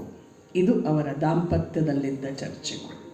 ಗೌಪ್ಯವೋ ಅಂತಾನೆ ಈಶ್ವರ. ಅಂಥ ಗೌಪ್ಯವೇನಿಲ್ಲ, ಆದರೆ ನನಗೆ ವಿಸ್ತಾರವಾದ ಉತ್ತರ ಬೇಕು ಅಂತ ಕೇಳ್ತಾಳೆ. ಸರಿ, ಆರಂಭ ಮಾಡು. ಆಗ ಕೇಳ್ತಾಳೆ ಅವಳು, ಈ ತತ್ವಜ್ಞಾನ ಅನ್ನೋದಿದೆಯಲ್ಲ, ಇದು ತುಂಬ ಕಷ್ಟ. ಈ ತಪಸ್ಸು ಮಾಡೋದು, ಜಪ ಮಾಡೋದು, ಧ್ಯಾನಕ್ಕೆ ಕೂತ್ಕೊಳ್ಳೋದು ಅನ್ನೋದೆಲ್ಲ ಇದೆಯಲ್ಲ ಈಶ್ವರ, ಇದು ತುಂಬ ಬೇಗ ಕೈಗೆ ಎಟ್ಕೋದಿಲ್ಲ. ಇದು ನಾವು ಧ್ಯಾನಕ್ಕೆ ಕೂತ್ಕೊಳ್ತೇವೆ, ಕಣ್ಣು ಮುಚ್ಚಿದ ತಕ್ಷಣ ಒಲೆಯ ಮೇಲಿಟ್ಟಿರುವ ಹಾಲಿನಿಂದ ಹಿಡಿದು ಮರೆತು ಹೋಗಿರುವಂತಹ ಕೀಲಿ ಕೈವರೆಗೆ ಎಲ್ಲವೂ ಚಕ್ರದ ಮಾದರಿಯಲ್ಲಿ ಸುತ್ತುತ್ತಾ ಇರುತ್ತೆ. ಯಾವುದನ್ನು ಅಧಿದೈವ ಅಂತ ಅಂದ್ಕೊಳ್ತೀವೋ ಅದೊಂದನ್ನು ಬಿಟ್ಟು ಮಿಕ್ಕ ಎಲ್ಲವೂ ಕೂಡ ಸುತ್ತುತ್ತೆ. ಹಾಗಾಗಿ ಧ್ಯಾನ ಆಗೋದಿಲ್ಲ. ಎರಡನೆಯದು ಜಪ. ಜಪಕ್ಕೆ ಕೂತಾಗ ಬಾಯಲ್ಲಿ ಹೊರಡ್ತಾ ಇರುತ್ತೆ ನಮಃ ಶಿವಾಯ ಅಂತ. ಒಳಗಡೆಯಿಂದ ಜಪ ಮಾಡ್ತೀವೋ, ಒಳಗಡೆ ಅದೇ ಮಂತ್ರಗಳು ನುಡಿಯುತ್ತೋ. ಅಭ್ಯಾಸ ಬಲದಿಂದ ನಮಗೆ ತುಂಬ ಸ್ತೋತ್ರಗಳು ಬರುತ್ತೆ, ತುಂಬ ಮಂತ್ರಗಳು ಬರುತ್ತೆ, ನಾವು ಅದನ್ನ ಹಾಗೆ ಹೇಳ್ತಾ ಹೋಗ್ತೀವಿ ತುಂಬ. ಆದರೆ ಒಳಗಡೆಯಿಂದಲೂ ಅದೇ ಅಕ್ಷರಗಳು ನುಡಿಯುತ್ತವ? ಖಂಡಿತ ಇಲ್ಲ. ಜಪಮಣಿ ಮುಂದಕ್ಕಂತೂ ಹೋಗುತ್ತೆ, ಖಂಡಿತ ಮುಂದೆ ಹೋಗುತ್ತೆ. 1008 ಕೂಡ ಹೋಗುತ್ತೆ. ಅದು 1008 ಬಾರಿ ಅಷ್ಟೂ ನಮ್ಮ ಮನಸ್ಸಿನಲ್ಲಿ ದೃಢವಾಗಿ ಬಂದಿತ್ತ ಅನ್ನುವ ಪ್ರಶ್ನೆ. ಪಾರ್ವತಿ ಹೇಳ್ತಾಳೆ, ಇದು ಎಲ್ಲ ತುಂಬ ಆಯಾಸ ತರುವಂಥದ್ದು, ಇದು ಸರಿ ಹೋಗ್ತಾ ಇಲ್ಲ. ಸಂಸಾರ ಬಂಧನದಲ್ಲಿದ್ದು ದಾಟಬಲ್ಲಂಥದ್ದು ಏನಾದರೂ ಉಪಾಯ ನಿನಗೆ ಗೊತ್ತಿರುತ್ತೆ, ಅದು ಏನು ಅನ್ನುವ ಪ್ರಶ್ನೆ ಕೇಳ್ತಾಳೆ. ಆಗ ಇವನು ಆರಂಭ ಮಾಡ್ತಾನೆ, ನೋಡಮ್ಮ, ದಕ್ಷನಂದಿನಿ ಬಹಳ ಸುಲಭವಾದ ಒಂದಷ್ಟು ಮಾರ್ಗಗಳಿವೆ, ಅದನ್ನು ಹೇಳ್ತೀನಿ ಅಂದಾಗ ಕೇಳಿಸ್ಕೊಳ್ತಾಳೆ. ಯಾವುದು ಹೇಳು ಅಂದರೆ, ಭಕ್ತವು ಜ್ಞಾನೇನ ಭೇದೋ ಹಿ ತತ್ಕರ್ತು ಸರ್ವದಾ ಸುಖಂ ವಿಜ್ಞಾನಂ ನ ಭವತ್ಯೇವ ಸತಿ ಭಕ್ತಿ ವಿರೋಧಿನಃ ಭಕ್ತಾದೀನಂ ಸದಾಹಂ ವೈ ತತ್ ಪ್ರಭಾವಾಗ್ರಹೇಶ್ವಪಿ ನೀಚಾನಾಂ ಜಾತಿಹೀನಾನ್ ಯಾನಿದೆ ವಿನ ಸಂಶಯ. ಒಂದು ಸಂಗತಿ ಇದೆ, ಭಕ್ತಿ ಅನ್ನುವುದಿದೆಯಲ್ಲ, ಅದು ಒಂದನ್ನು ಮಾಡಿದರೆ ಭವವನ್ನು ದಾಟಿ ಬಿಡಬಹುದು. ಭಕ್ತಿ ಒಂದನ್ನು ಮಾಡಬೇಕು ಅಷ್ಟೇ. ಭಕ್ತಿಯನ್ನು ಗಟ್ಟಿಯಾಗಿ ಯಾವಾತ ಹಿಡ್ಕೊಂಡಿದ್ದಾನೋ, ಇನ್ಯಾವ ಪ್ರಶ್ನೆಯನ್ನು ಕೇಳದೆ ನೀನು ಬೇಕು, ನನಗೆ ಬೇಕೇ ಬೇಕು ಅನ್ನುವುದನ್ನು ಯಾರು ಗಟ್ಟಿಯಾಗಿ ಹಿಡಿದಿದ್ದಾರೋ ಅವರಿಗೆ ಭಗವಂತ ಒಲಿದು ಬಿಡ್ತಾನೆ. ಸುಲಭ ಇದು. ಅದನ್ನೇ ನಂಬರು ನೆಚ್ಚರು ಬರಿದೇ ಕರೆವರು. ತುಂಬ ಒಳ್ಳೆ ಮಾತದು. ನಂಬರು ನೆಚ್ಚರು ಬರಿದೇ ಕರೆವರು, ನಂಬಿ ಕರೆದಡೆ ಓ ಎನ್ನನೇ ಶಿವನು. ಎಂಥ ಅಪನಂಬಿಕೆಯಲ್ಲಿ ಕರಿತೀವಿ ನಾವು ಭಗವಂತನನ್ನು ಅಂದರೆ, ನಮಗೆ ಎರಡೂ ಪ್ರಶ್ನೆಗಳಿದೆ. ಏಕದೇವರನ್ನು ಉಪಾಸನೆ ಮಾಡೋಕ್ಕೆ ಯಾಕೆ ಆಗಲ್ಲ ಅನ್ನೋ ಪ್ರಶ್ನೆನೂ ಇದೆ. ಏಕದೇವರನ್ನು ಮಾಡಿದರೆ ಮಿಕ್ಕವು ಅಕಸ್ಮಾತ್ ಅವರು ನಮಗೆ ಬೇಕಾದ್ದನ್ನು ಕೊಡದೇ ಇದ್ದರೆ ಎನ್ನುವ ಇನ್ನೊಂದು ಅಪನಂಬಿಕೆಯೂ ಇದೆ. ಎರಡರ ಜೊತೆಗೂ ನಾವು ದ್ವಂದ್ವದಲ್ಲಿಯೇ ಬದುಕ್ತೀವಿ. ಹೋಗ್ತೀವಲ್ವ ಚಾಮುಂಡಿ ಬೆಟ್ಟಕ್ಕೆ, ಚಾಮುಂಡಿಯನ್ನು ಜಿತವಾಗಿ ತಾಯಿ ಅಂತ ಹೇಳಿ ನಾವು ನಂಬಿರೋದಲ್ಲ, ಮುಂದಕ್ಕೂ ಹೋಗ್ತೀವಿ ನಾವು. ಅಕಸ್ಮಾತ್ ಈಕೆ ಕೊಡದೇ ಇದ್ದಲ್ಲಿ ನಂಜನಗೂಡಿನಲ್ಲಿ ಇರುವ ಈಶ್ವರ ಆಕೆಯ ಮೇಲೆ ಪ್ರಭಾವ ಬೀರಿಯೋ ಏನೋ, ನನಗೇನಾದರೂ ಸಿಗಬಹುದು ಅಂತ ಈ ಅಪನಂಬಿಕೆ ಇದ್ದಾಗ ಅವ್ರು ಯಾಕೆ ನಾನು ಕರೆದ್ರೆ ಬರಬೇಕು ಇಷ್ಟಕ್ಕೂ? ನನ್ನ ಮೇಲೆ ನಂಬಿಕೆಯೇ ಇಲ್ಲ. ದೇವರ ಮೇಲೆ ಅಪನಂಬಿಕೆ ಅಂದರೆ ಅದು ನನ್ನ ಮೇಲೆ ನನಗಿರುವ ಅಪನಂಬಿಕೆಯಷ್ಟೇ. ನಾನು ಯಾವತ್ತು ಭದ್ರವಾಗಿ ಕರೀತೀನೋ ಆವತ್ತು ಅವ ಬಂದೇ ಬರ್ತಾನೆ, ಬರಲೇಬೇಕು, ಬರ್ತಾನೆ. ಆದ್ದರಿಂದ ಇದನ್ನು ಮಾಡು, ಇದೇ ವಿಜ್ಞಾನ. ನಾನು ಕರೆದರೆ ನಾನು ಕರೆಯುವ ಭಗವಂತ ನಾನು ಇರುವ ಸ್ಥಿತಿಯಲ್ಲೇ ಬಂದು ನನಗೆ ದರ್ಶನ ಕೊಡ್ತಾನೆ ಅನ್ನುವುದು ನಮ್ಮ ಅರಿವಿಗೆ ಬರುತ್ತಲ್ಲ, ಅದೇ ವಿಜ್ಞಾನ. ಅದರಲ್ಲಿ 9 ವಿಧವಿದೆ. ಶ್ರವಣಂ ಕೀರ್ತನಂ ಚೈವ ಸ್ಮರಣಂ ಸೇವನಂ ತಥಾ ದಾಸ್ಯಂ ತಥಾ ಅರ್ಚನಂ ದೇವಿ ವಂದನಂ ಮಮ ಸರ್ವದ ಸಖ್ಯಂ ಆತ್ಮಾರ್ಪಣಂ ಚೇತಿ ನವಾಂಗಾನಿ ವಿದುರ್ಬುಧಾಃ ಅಂತ ಹೇಳಿ 9 ವಿಧ ಭಕ್ತಿಯನ್ನು ಏಕಾಂತದಲ್ಲಿ ಪಾರ್ವತಿಗೆ ಹೇಳಿದ್ದಾನೆ ಈ ಈಶ್ವರ. ಎಷ್ಟೇ ಆದರೂ ಅಮ್ಮ ಅಲ್ವ ಈಕೆ, ಅಮ್ಮನಿಗೆ ಮಾತ್ರ ಹಂಚಕ್ಕೆ ಬರೋದು. ತಾಯ್ತನಕ್ಕಿರುವ ಅತಿದೊಡ್ಡ ಗುಣ, ಯಾವ ಆಕೆಗೆ ಪ್ರೀತಿಯನ್ನು ಹಂಚೋಕ್ಕೆ ಬರೋದಿಲ್ವೋ ಆಕೆ ತಾಯಿ ಅಲ್ಲ. ಅಷ್ಟೇ. ತಾಯಿ ಹೇಳಿದ್ದನ್ನು ಜಗತ್ತಿಗೆ ಹಂಚಿಕೊಟ್ಟು ಬಿಟ್ಲು ಆಕೆ. ಅಂಬಾ ಅಂತ ಹೇಳಿ ಒಂದು ಸರಿ ಕರೆದರೆ ಆಕೆ ನಾವಿದ್ದಲ್ಲಿಗೆ ಬಂದು ಕೇಳಿದ್ದನ್ನು ಕರುಣಿಸ್ತಾಳೆ ಆಕೆ. ಅಷ್ಟು ದೊಡ್ಡವಳಾಗಿಬಿಟ್ಲು. ಹೀಗೆ ಅವರ ಏಕಾಂತದ ಮಾತುಕತೆಗಳು ನಡೀತಾ ಇತ್ತು. ಅದಕ್ಕೆ ಅದು ಮಂಗಳಕರವಾದ ದಾಂಪತ್ಯ. ಈ ರೀತಿಯ ಲೀಲೆಯಲ್ಲಿದ್ದಾಗ ಒಮ್ಮೆ ಅವರಿಬ್ಬರು ಈ ದಂಡಕಾರಣ್ಯಕ್ಕೆ ಹೋಗ್ತಾರೆ. ದಂಡಕಾರಣ್ಯಕ್ಕೆ ಅಂದರೆ ನಿಮಗೆಲ್ಲ ನೆನಪಿದೆ, ಮೊನ್ನೆಯಷ್ಟೇ ನಮ್ಮ ಪುಟಾಣಿ ರಾಮ ಭಾರತಕ್ಕೆ ಮತ್ತೆ ಬಂದಿದ್ದಾನೆ ನಮ್ಮೆಲ್ಲರನ್ನು ಒಟ್ಟಿಗೆ ಪಾವನ ಮಾಡೋದಕ್ಕೆ. ಅವ ಕೃಷ್ಣನೂ ಆಗೂ ಕಾಣ್ತಾನೆ, ರಾಮನಾಗೂ ಕಾಣುವ ರಾಮನಲ್ಲ, ಸ್ವಲ್ಪ ದೊಡ್ಡವನಾಗಿ ದಂಡಕಾರಣ್ಯದಲ್ಲಿ ಓಡಾಡ್ತಾ ಇದ್ದ. ಸತಿ ಕೇಳ್ತಾಳೆ, ಶಿವ ಯಾರಿದು? ಅದು ಯಾಕೆ ಅವನನ್ನು ನೋಡಿ ನಿನ್ನ ಮುಖ ಇಷ್ಟು ಅಗಲಕ್ಕೆ ಅರಳಿತು? ಅವ ಯಾರು ಅಂತ ಹೇಳಿ. ಈಶ್ವರ ಮೊದಲು ಹೇಳ್ದ, ಏನಿಲ್ಲ, ಅವನನ್ನು ರಾಮ ಅಂತ ಹೇಳಿ ಕರೀತಾರೆ, ಅವನು ರಾಮನಷ್ಟೇ. ಇವಳು ಪ್ರಶ್ನೆ ಮಾಡ್ತಾಳೆ, ಅವನು ರಾಮ ಅಂಥೇಳಿ ಆದರೆ ಯಾಕೆ ಅವನ ಮುಖ ಇಷ್ಟು ಕಂದಿದೆ? ಅವನು ಯಾಕೆ ಇಷ್ಟೊಂದು ದುಃಖಿಯಾಗಿ ಕಾಣಿಸ್ತಾ ಇದ್ದಾನೆ? ಇವನು ಹೇಗೆ ರಾಮನಾಗೋದಕ್ಕೆ ಸಾಧ್ಯ? ಅವನ ಹಿನ್ನೆಲೆಯನ್ನು ನನಗೆ ಹೇಳು ಅಂದಾಗ ಶಿವ ಹೇಳ್ತಾನೆ, ವೈದೇಹಿ ಸಹಿತಂ ಸುರದ್ರುಮತಲೆ ಹೈಮೆ ಮಹಾಮಂಟಪೆ ಮಧ್ಯೆ ಪುಷ್ಪಕವಾಸೆ ಮಣಿಮಯೇ ವೀರಾಸನೆ ಸಂಸ್ಥಿತ. ಆದರೆ ಮುಂದಕ್ಕೆ ರಾಮ ಬೇರೆಯದನ್ನು ಲೋಕಕ್ಕಾಗಿ ಅನುಭವಿಸಬೇಕಾಯಿತು. ಅವನು ಯಾರು ಅಂದರೆ ಅವ ರಾಮ ದಶರಥನ ಪುತ್ರ ಅಂತ ಹೇಳಿ ರಾಮನ ಕಥಾನಕವನ್ನು ಶಿವ ಪಾರ್ವತಿಗೆ ಹೇಳುತ್ತಾನೆ.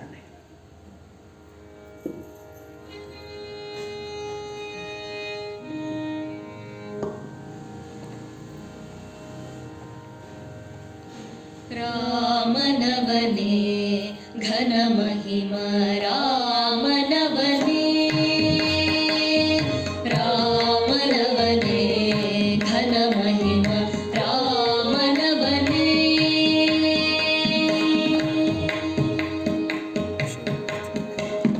ದಶರಥನುದರದಿ ಜನಿಸಿದನೇ, ಶಿಲೆಯಾದ ಅಹಲ್ಯೆಯ ಸಲಹಿದನೇ. ದಶರಥನುದರದಿ ಜನಿಸಿದನೇ, ಶಿಲೆಯಾದ ಅಹಲ್ಯೆಯ ಸಲಹಿದನೇ. ಮುನಿಯಾಗ ಪಾಲಿಸಿ ಧನುವನೆ ಮುರಿಯುತ್ತ ಜಾನಕಿಯ ತಂದಾತನೇ. ಮುನಿಯಾಗ ಪಾಲಿಸಿ ಧನುವನೆ ಮುರಿಯುತ್ತ ಜಾನಕಿಯ ತಂದಾತನೇ. ರಾಮನವನೇ ಘನ ಮಹಿಮ ರಾಮನವನೇ, ರಾಮನವನೇ ಘನ ಮಹಿಮ ರಾಮನವನೇ.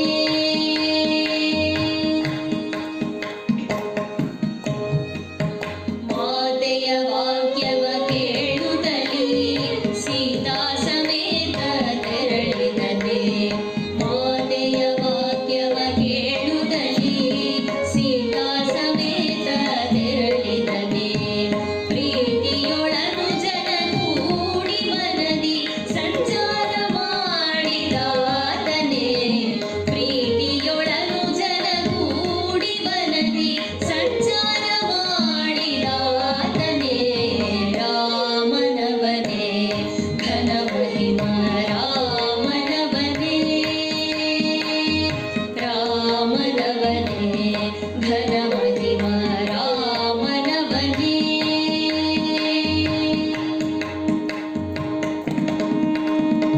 ಮಾರೀಚ ಮಾಯವ ತೋರುತ್ತಲೀ ಧೀರ ದಶಕಂಠನು ಚೋರನಾಗಿ. ಮಾರೀಚ ಮಾಯವ ತೋರುತ್ತಲೀ ಧೀರ ದಶಕಂಠನು ಚೋರನಾಗಿ.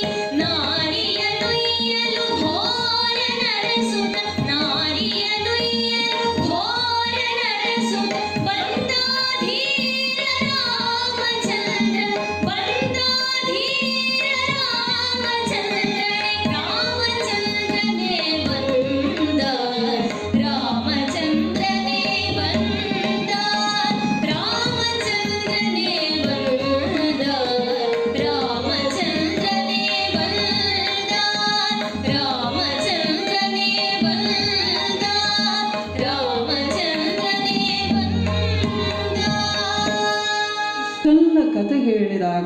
ಕೂಡ ನಮ್ಮ ಪಾರ್ವತಿಗೆ ಆವತ್ತು ಅದು ಯಾಕೋ ನಂಬಿಕೆ ಬರಲಿಲ್ಲ.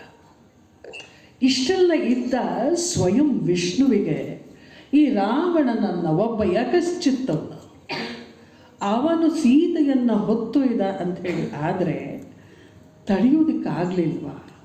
ಈಶ್ವರ ಏನು ಕಥೆ ಹೇಳ್ತೀಯ, ಸುಮ್ಮನಿರು ಅಂಥೇಳಿ ಹೇಳಿಬಿಟ್ರು. ಶಿವ ಹೇಳ್ದ, ಸತಿ ಇದರ ಪರೀಕ್ಷೆ ಬೇಡ, ಇದನ್ನು ಪರೀಕ್ಷಿಸುವುದು ಬೇಡ. ರಾಮ ಧರ್ಮಾತ್ಮ, ರಾಮ ಧರೆಗೆ ದೊಡ್ಡವನು ಅವನನ್ನು ಪರೀಕ್ಷಿಸುವುದು ಬೇಡ. ದಯಮಾಡಿ ನನ್ನ ಮಾತಿನಲ್ಲಿ ವಿಶ್ವಾಸವಿಡು ಅನ್ನುವುದನ್ನು ಈಶ್ವರ ಹೇಳಿದರೂ ಕೂಡ ಪಾರ್ವತಿ ಒಪ್ಪಲಿಲ್ಲ ಆ ಹೊತ್ತಿನಲ್ಲಿ. ಮತ್ತೆ ಹೇಳ್ತಾನೆ, ನನ್ನ ಮೇಲಿನ ನಂಬಿಕೆಯನ್ನು ನೀನು ಕಳ್ಕೊಂಡಿದ್ದೀಯಾ ಅಂಥೇಳಿ ಆದರೆ ನೀನೇ ಹೋಗಿ ಪರೀಕ್ಷೆ ಮಾಡು. ಶಿವ ಹೇಳಿ ಸುಮ್ಮನಾದ. ಪಾರ್ವತಿ ಹೋದ್ಲು ಹತ್ತಿರಕ್ಕೆ. ಈ ವನದಲ್ಲಿ ಸಂಚರಿಸುವ ರಾಮನನ್ನು ನಾನು ಹೇಗೆ ಪರೀಕ್ಷೆ ಮಾಡಲಿ? ಇವ ಹರಿಯೇ ಆಗಿದ್ದರೆ ನಾನಾರು ಅಂಥೇಳಿ ಗುರುತಿಸ್ತಾನೆ ಅಂತ ಹೇಳಿ ಸೀತೆಯ ರೂಪವನ್ನು ಧರಿಸಿಕೊಂಡು ರಾಮನಿಗೆ ಕಾಣುವ ಹಾಗೆ ಹೋಗಿ ನಿಲ್ತಾಳಂತೆ ಆಕೆ. ಹಾಗೆ ಹೋದ್ಲು. ರಾಮ ಈ ಹೆಣ್ಣು ಮಗಳನ್ನು ನೋಡಿದ. ಸೀತೆ ಹೇಗಿದ್ದಳು ಹಾಗೆ ಪಾರ್ವತಿಯೂ ಕೂಡ ಇದ್ದಳು. ಒಂದೇ ಶಕ್ತಿಯ ವಿವಿಧ ರೂಪಗಳಲ್ವ, ಹಾಗೆ ಕಾಣೋದ್ರಲ್ಲಿ ಯಾವ ವಿಶೇಷ ಅಂಥೇಳಿ ಏನು ಭಾವಿಸಬೇಕಾಗಿಲ್ಲ. ಸೀತೆ ನಿಂತಿದ್ಲು. ರಾಮ ಸೀತೆಯ ಮುಂದೆ ಹೋಗಿ ನಿಂತ. ಹೋಗಿ ನೋಡಿ ಒಂದು ಮುಗುಳ್ನಗೆಯನ್ನು ಆಕೆಗೆ ಬೀರಿದ. ಪಾರ್ವತಿ ಅಂದುಕೊಂಡ್ಲು, ರಾಮ ನನ್ನ ಮೋಹದ ಒಳಗೆ ಜಾರಿ ಬಿದ್ದ ಅಂತ. ನಕ್ಕು ರಾಮ ಹೇಳ್ದ, ಸತೀದೇವಿಯೇ ನಿನಗೆ ನಮಸ್ಕಾರ. ಭಗವಾನ್ ಶಂಭುವಿನ ಪ್ರಿಯ ಪತ್ನಿ ನೀನು, ನಿನಗೆ ನನ್ನ ನಮಸ್ಕಾರ. ಮಹಾತಾಯಿ ಜಗದಂಬೆ ಆದಿಶಕ್ತಿ ನಿನಗೆ ಈ ರಘುರಾಮನ ಸಾಷ್ಟಾಂಗ ನಮಸ್ಕಾರ ಅಂಬೆ ಅಂತ ಹೇಳಿ ನಮಸ್ಕರಿಸಿ ನಿಂತ ರಾಮ. ಯಾಕೆ ಅಮ್ಮ ಒಬ್ಬಳೇ ಬಂದಿದ್ದೀಯ? ಶಂಕರನು ಎಲ್ಲಿ ಅಂತೇಳಿ ಆ ಮಾತನ್ನು ಕೇಳಿದ ತಕ್ಷಣ ಪಾರ್ವತಿ ಬೆಚ್ಚಿ ಬಿದ್ದು ನಿಂತಳು. ಪಾರ್ವತಿಯ ಬೇರೊಂದು ರೂಪವನ್ನು ಗುರುತಿಸಬಲ್ಲ ಶಕ್ತಿ ಇದೆಯಲ್ಲ, ಅದು ರಾಮ ಮಾಡಿದ. ಬಹಳ ಲಜ್ಜಿತಳಾಗಿ ಬಿಟ್ಲು ಪಾರ್ವತಿ. ನೀನು ಯಾರು ಅಂಥೇಳಿ ಕೇಳೋದಕ್ಕೆ ಅಂತ ನಾನು ಬಂದೆ ರಾಮ. ನಿನ್ನನ್ನು ನೋಡಿದ ತಕ್ಷಣ ನನ್ನ ಪತಿಯಾದ ಪರಶಿವನ ಮುಖದಲ್ಲಿತ್ತಲ್ಲ ಒಂದು ಅಲೌಕಿಕವಾದಂತಹ ಆನಂದ, ಅದನ್ನು ಕಂಡು ನಿನ್ನನ್ನು ಪರೀಕ್ಷಿಸಬೇಕು ಅಂತಲೇ ನಾನು ಬಂದೆ.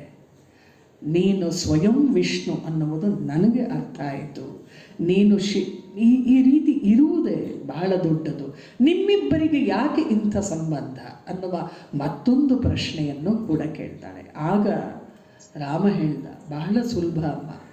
ಒಂದು ಸರಿ ಈ ಈಶ್ವರ ವಿಶ್ವಕರ್ಮನನ್ನು ಕರೆಸಿ ಒಂದು ವಿಸ್ತಾರವಾದ ಭವನವನ್ನು ಮತ್ತು ಅತಿದೊಡ್ಡದಾದ ಒಂದು ಸಿಂಹಾಸನವನ್ನು ನಿರ್ಮಾಣ ಮಾಡಿಸಿದ. ಅದೊಂದು ಅತ್ಯದ್ಭುತವಾಗಿತ್ತು. ಎಲ್ಲ ದೇವತೆಗಳನ್ನು, ಋಷಿಗಳನ್ನು, ಮುನಿಗಳನ್ನು ಎಲ್ಲರನ್ನೂ ಕೂಡ ಅಲ್ಲಿ ಕರೆಸಿ ಪಟ್ಟಾಭಿಷೇಕಕ್ಕೆ ಏನು ಬೇಕಾಗಿತ್ತೋ ಅವೆಲ್ಲವನ್ನೂ ಕೂಡ ಸಿದ್ಧ ಮಾಡಿದ್ದ. ಯಾರಿಗೆ ಇಂದು ಪಟ್ಟಾಭಿಷೇಕ ಅಂತ ಹೇಳಿ ಪ್ರಶ್ನೆ ಇದ್ದಾಗ ಸ್ವಯಂ ಶ್ರೀಹರಿಯನ್ನು ಕರೆತಂದು ಆ ಸಿಂಹಾಸನದ ಮೇಲೆ ಕುಳ್ಳಿರಿಸಿ ಈಶ್ವರ ತಾನೇ ನಿಂತು ಅಭಿಷೇಕವನ್ನು ಮಾಡಿ ಪಟ್ಟಾಭಿಷೇಕ ಮಾಡಿದ. ಮತ್ತು ಇಡೀ ಐಶ್ವರ್ಯವನ್ನು ಈ ಸ್ಥಿತಿಯಲ್ಲಿ ಇಡೋದಕ್ಕೋಸ್ಕರ ಜಗತ್ತನ್ನು ಅವನಿಗೆ ಪೂರ್ಣವಾಗಿ ಕೊಟ್ಟು ಹೇಗೆ ಹೇಳ್ದ, ಸಂಪೂರ್ಣ ಲೋಕಗಳ ಕರ್ತ, ಪಾಲಕ, ಸಂಹಾರಕ ಎಲ್ಲವೂ ನೀನೇ ಆಗಿ ನಿನ್ನ ಕರ್ತವ್ಯವನ್ನು ನಿರ್ವಹಿಸು ಅನ್ನುವಂಥ ಶಕ್ತಿಯನ್ನು ಆ ಪರಬ್ರಹ್ಮ ನನಗೆ ಕೊಟ್ಟ. ಅಂದಿನಿಂದ ಇಂದಿನವರೆಗೂ ಶಿವ ಮತ್ತು ವಿಷ್ಣುವಿನ ಸಂಬಂಧವಿದೆಯಲ್ಲ, ಅದು ಅತೀವ ಎತ್ತರದ್ದು. ನಾವು ಏನು ಹೊಡೆದಾಡ್ತೀವಲ್ವ, ಯಾವ ಮಟ್ಟಕ್ಕೆ ಹೊಡೆದಾಡ್ತೀವಿ ನಾವು. ಪರಬ್ರಹ್ಮನಲ್ಲೇ ಇವು ಏನೂ ಇಲ್ಲ ಅಂದಾಗ ನಾವು ಈ ಪಂಥ ಅಂಥೇಳಿ ನಾವು ಘರ್ಷಣೆ ಮಾಡೋಕ್ಕೆ ನಿಂತ್ಕೊಳ್ತೀವಲ್ಲ, ಎಷ್ಟರ ಮಟ್ಟಿಗೆ ಅಜ್ಞಾನಿಗಳಲ್ವ ನಾವು, ಎಷ್ಟರ ಮಟ್ಟಿಗೆ. ಹೀಗೂ ಒಂದು ಅಜ್ಞಾನವನ್ನು ಇಟ್ಕೊಂಡು ಅದರಲ್ಲೂ ನಾವು ಭಾರತೀಯರು ಬದುಕಿಬಿಟ್ರೆ ಎಂಥ ತಪ್ಪಾಗಿಬಿಡುತ್ತಲ್ವ. ಇದನ್ನು ರಾಮ ನಿಂತು ಕಥೆಯನ್ನು ಹೇಳ್ತಾನೆ. ವಿಷ್ಣುವಿನ ಹೃದಯದಲ್ಲಿ ಇರುವಂಥದ್ದು ಸ್ವಯಂ ರುದ್ರ, ಅವನೇ ಎಲ್ಲವನ್ನು ನಿಂತು ಮಾಡಿಸುವಂಥದ್ದು. ಇದಕ್ಕೆ ಗೋಲೋಕ ಅನ್ನುವ ಹೆಸರಿದೆ, ಇದಕ್ಕೆ ಗೋಲೋಕ ಅಂಥೇಳಿ ಕರೀತಾರೆ. ಹಾಗಾಗಿ ಯಾವಾಗ ಅವನಿಗೆ ಬೇಕನಿಸುತ್ತೋ ಆವಾಗ ಈ ಗೋಪಿಯರೆಲ್ಲ ಬಂದು ಇಲ್ಲಿ ವಿಲಾಸವನ್ನು ಮಾಡ್ತಾರೆ, ಆ ಯೋಗವನ್ನು, ಚಿನ್ಮಯ ಆನಂದವನ್ನು ಪಡೆದು ಹೋಗ್ತಾರೆ. ಹಾಗಾಗಿ ದೇವಿ ನೀನೂ ಕೂಡ ನನಗೆ ಸರ್ವತ್ರ ಪೂಜ್ಯಳು ಅಂತ ಹೇಳಿ ಶ್ರೀರಾಮ ಹೇಳಿದ್ದನ್ನು ಕೇಳಿ ಪಾರ್ವತಿ ಮನಸ್ಸಿನಲ್ಲಿಯೇ ಅತ್ಯಂತ ಪ್ರಶಂಸೆಯನ್ನೇನೋ ಮಾಡಿ ಸಂತೋಷ ಪಡ್ತಾಳೆ. ಪಕ್ಕದಲ್ಲೇ ಅರ್ಥವಾಗುತ್ತೆ ಆಕೆಗೆ, ಈ ಸಂದೇಹ ನಾನು ಪಡಬಾರದಾಗಿತ್ತು. ಪರಶಿವ ಅಮೃತವನ್ನಾಡೋದು ಅಂದರೆ ಏನು? ಇಷ್ಟೆಲ್ಲ ಪರಶಿವನ ಬಗ್ಗೆ ತಿಳಿದ ನಾನು ಹೀಗೆ ಮಾತಾಡಿದ್ನಲ್ಲ ಅಂತ ಹೇಳಿ ಪದೇ ಪದೇ ಯೋಚನೆ ಮಾಡ್ತಾಳೆ. ನಮಗೆ ನೆನ್ನೆ ಕಥೆ ನೆನಪಿದೆ ಅಲ್ವಾ? ಶಿವ ಒಂದು ನಿಬಂಧನೆಯನ್ನು ಹಾಕಿರ್ತಾನೆ, ಯಾವ ಕನ್ಯೆಯನ್ನು ತಂದರೂ ಸರಿ ಆಕೆಗೆ ನನ್ನ ಮೇಲೆ ಸಂದೇಹ ಹುಟ್ಟಿದ ತಕ್ಷಣ ಆ ದಾಂಪತ್ಯ ಕೊನೆಯಾಗುತ್ತೆ. ಇದು ಶಿವ ಕೊಟ್ಟ ಮಾತು ಅಥವಾ ಹಾಕಿದ ಷರತ್ತು. ಹೋಗಿ ಶಿವನ ಮುಂದೆ ನಿಂತು ನೋಡ್ತಾಳೆ, ಅವಳ ಮುಖವೇ ನಿಸ್ತೇಜವಾಗಿರುತ್ತೆ. ಪರಮೇಶ್ವರ ಕೇಳ್ತಾನೆ ಅತ್ಯಂತ ಪ್ರೀತಿಯಿಂದ, ಆಯಿತಾ ನಿನ್ನ ಪರೀಕ್ಷೆ, ಹೇಗೆ ಪರೀಕ್ಷಿಸಿದೆ ಅಂಥೇಳಿ ಕೇಳಿದಾಗ ಪಾರ್ವತಿಯ ಬಾಯಿಂದ ಒಂದು ವಾಕ್ಕೂ ಕೂಡ ಹೊರಗೆ ಬರಲಿಲ್ಲ, ಬರುವುದಕ್ಕೆ ಸಾಧ್ಯವೂ ಇಲ್ಲ. ಈ ಪರಮೇಶ್ವರ ಯೋಗಿ ಏನಾಯಿತು ಅನ್ನುವುದನ್ನು ದಿವ್ಯ ದೃಷ್ಟಿಯಿಂದ ತಿಳಿದಿರ್ತಾನೆ. ತಕ್ಷಣವೇ ಪರಮೇಶ್ವರ ಸತಿಯನ್ನು ಮಾನಸಿಕವಾಗಿ ತ್ಯಜಿಸಿದ. ದಾಂಪತ್ಯ ಧರ್ಮ ಎಷ್ಟು ಕಷ್ಟ ಅಲ್ವಾ ನಿಭಾಯಿಸೋದು. ಅದರಲ್ಲೂ ಈ ಅಲೌಕಿಕ ದಾಂಪತ್ಯವಿದೆಯಲ್ಲ, ಬಹಳ ಕಷ್ಟ. ಮಾನಸಿಕವಾಗಿ ತ್ಯಜಿಸಿದ. ಅಶರೀರವಾಣಿ ಆಯಿತು, ಪರಮೇಶ್ವರ ನೀನು ಧನ್ಯ, ನಿನ್ನ ಪ್ರತಿಜ್ಞೆ ಧನ್ಯ ಅಂತ ಹೇಳಿ. ಆದರೆ ಏನನ್ನೂ ಮಾತನಾಡದೆ ಮೊದಲು ಹೇಗಿದ್ದನೋ ಹಾಗೆಯೇ ಇದ್ದ. ಆದರೆ ಈ ಸತಿ ಪೂರ್ಣವಾಗಿ ದುಃಖದಲ್ಲಿ ಮುಳುಗಿಬಿಟ್ಲು. ಇತ್ತ ಕಡೆ ದಕ್ಷನಿಗೆ ತಾನು ಸೃಷ್ಟಿಕರ್ತ ಅನ್ನುವ ಅಹಂಕಾರ ಮೇಲಿತ್ತು. ಒಂದು ಯಜ್ಞದಲ್ಲಿ ಬಂದಾಗ ಪರಮೇಶ್ವರ ಏಳಲಿಲ್ಲ, ದಕ್ಷನಿಗೆ ತಲೆಬಾಗಲಿಲ್ಲ, ಆತ ಆಸನದಲ್ಲಿ ಕುಳಿತೇ ಇದ್ದಾನೆ ಅನ್ನುವುದು ಅವನ ಗಮನಕ್ಕೆ ಬಂದ ಮೇಲೆ ಅತ್ಯಂತ ಅಹಂಕಾರದಿಂದ ವರ್ತಿಸಿಬಿಟ್ಟ. ಆದರೆ ಅವನು ಈ ಈಶ್ವರ ಅನ್ನುವವನು ಇರುವುದಕ್ಕೊಂದು ಮನೆಯೂ ಇಲ್ಲದೆ ಸ್ಮಶಾನದಲ್ಲಿ ಬದುಕುವವ, ಪಿಶಾಚಿಗಳಿಂದ ಸುತ್ತುವರೆದಿರುವ ಒಬ್ಬ ನಿರ್ಲಜ್ಜನಾದ ವ್ಯಕ್ತಿ ದಕ್ಷನಿಗೆ ವಂದಿಸಲಿಲ್ಲ ಅಂದರೆ ಏನು ಅರ್ಥ ಅದಕ್ಕೆ ಅನ್ನುವಂತಹ ರೀತಿಯಲ್ಲಿ ಮಾತನಾಡಿದ ಒಂದು ಯಜ್ಞವನ್ನು ಆರಂಭಿಸಿದ. ಆ ನಿಂದೆಯನ್ನು ಕೇಳಿಯೇ ನಂದಿಗೆ ಕೋಪ ಬಂದಿತ್ತು. ನಂದಿ ಕೋಪಗೊಂಡು ಮಾತಾಡುವುದಕ್ಕೆ ಹೊರಟಾಗಲೇ ಈಶ್ವರ ಹೇಳ್ತಾನೆ, ಇಲ್ಲ, ದಕ್ಷನಲ್ಲ ಮತ್ತೊಬ್ಬನಲ್ಲ, ಯಾರೇ ಗಣಗಳಿಗೆ ಶಾಪ ಕೊಟ್ಟರೂ ಯಾವ ವ್ಯತ್ಯಾಸವೂ ಆಗೋದಿಲ್ಲ. ನನ್ನ ಜೊತೆಯಲ್ಲಿ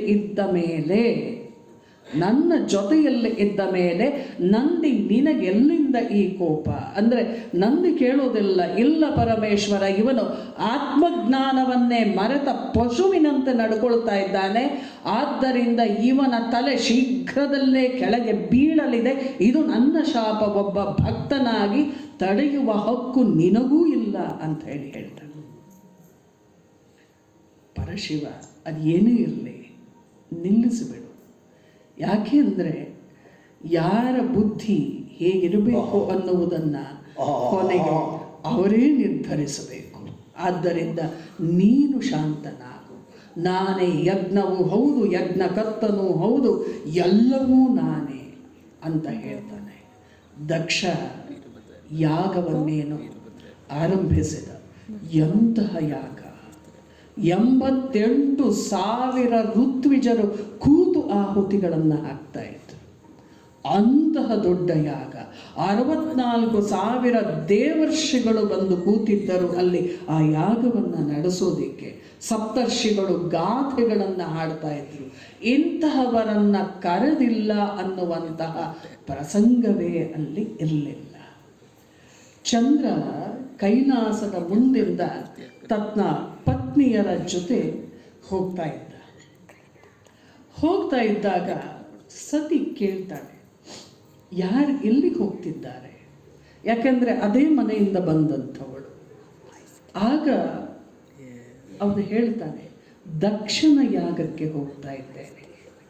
ರುದ್ರನನ್ನು ಯಾಕೆ ಕರೆದಿಲ್ಲ, ರುದ್ರನನ್ನು ಯಾಕೆ ಇಲ್ಲಿ ಕರೆಯಲಾಗಿಲ್ಲ ಅನ್ನುವ ಪ್ರಶ್ನೆ ಬಂದಾಗ ಯಾರೂ ಉತ್ತರವನ್ನು ಕೊಡಲಿಲ್ಲ.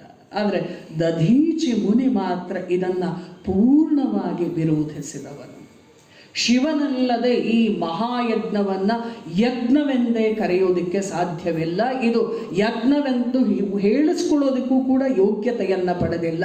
ಹಾಗಾಗಿ ಈ ಯಾಗಶಾಲೆಯಿಂದ ನಾನು ಹೊರಕ್ಕೆ ಹೊರಡುತ್ತೇನೆ, ನಾನು ಈ ಯಾಗದಲ್ಲಿ ಭಾಗವಹಿಸೋದಿಲ್ಲ ಅಂತ ಹೇಳಿ ನಿರ್ಧರಿಸಿಕೊಂಡು ಹೊರಗೊರಟ. ಸತಿ ದೇವಿ ನೋಡಿದ್ರು, ಯಾಕೆ ಹೀಗಾಯಿತು ಅಂತ ಹೇಳಿ ನೇರವಾಗಿ ದಕ್ಷನ ಮನೆಗೆ ಬಂದು ಕೇಳ್ತಾಳೆ, ಪ್ರಜಾಪತಿ, ನೀನು ಶಿವನನ್ನು ಇಲ್ಲಿ ಕರೆದಿಲ್ಲವೆಂದರೆ ಅದು ತಪ್ಪು ಅಂದಾಗ ಅವ ಮಾತಾಡಿದಾಗ ಮತ್ತೆ ಸತಿ ಹೇಳಿದ್ಲು, ತಂದೆ ನೀನು ಜರಿಯದಿರಯ್ಯ ಶಿವನ.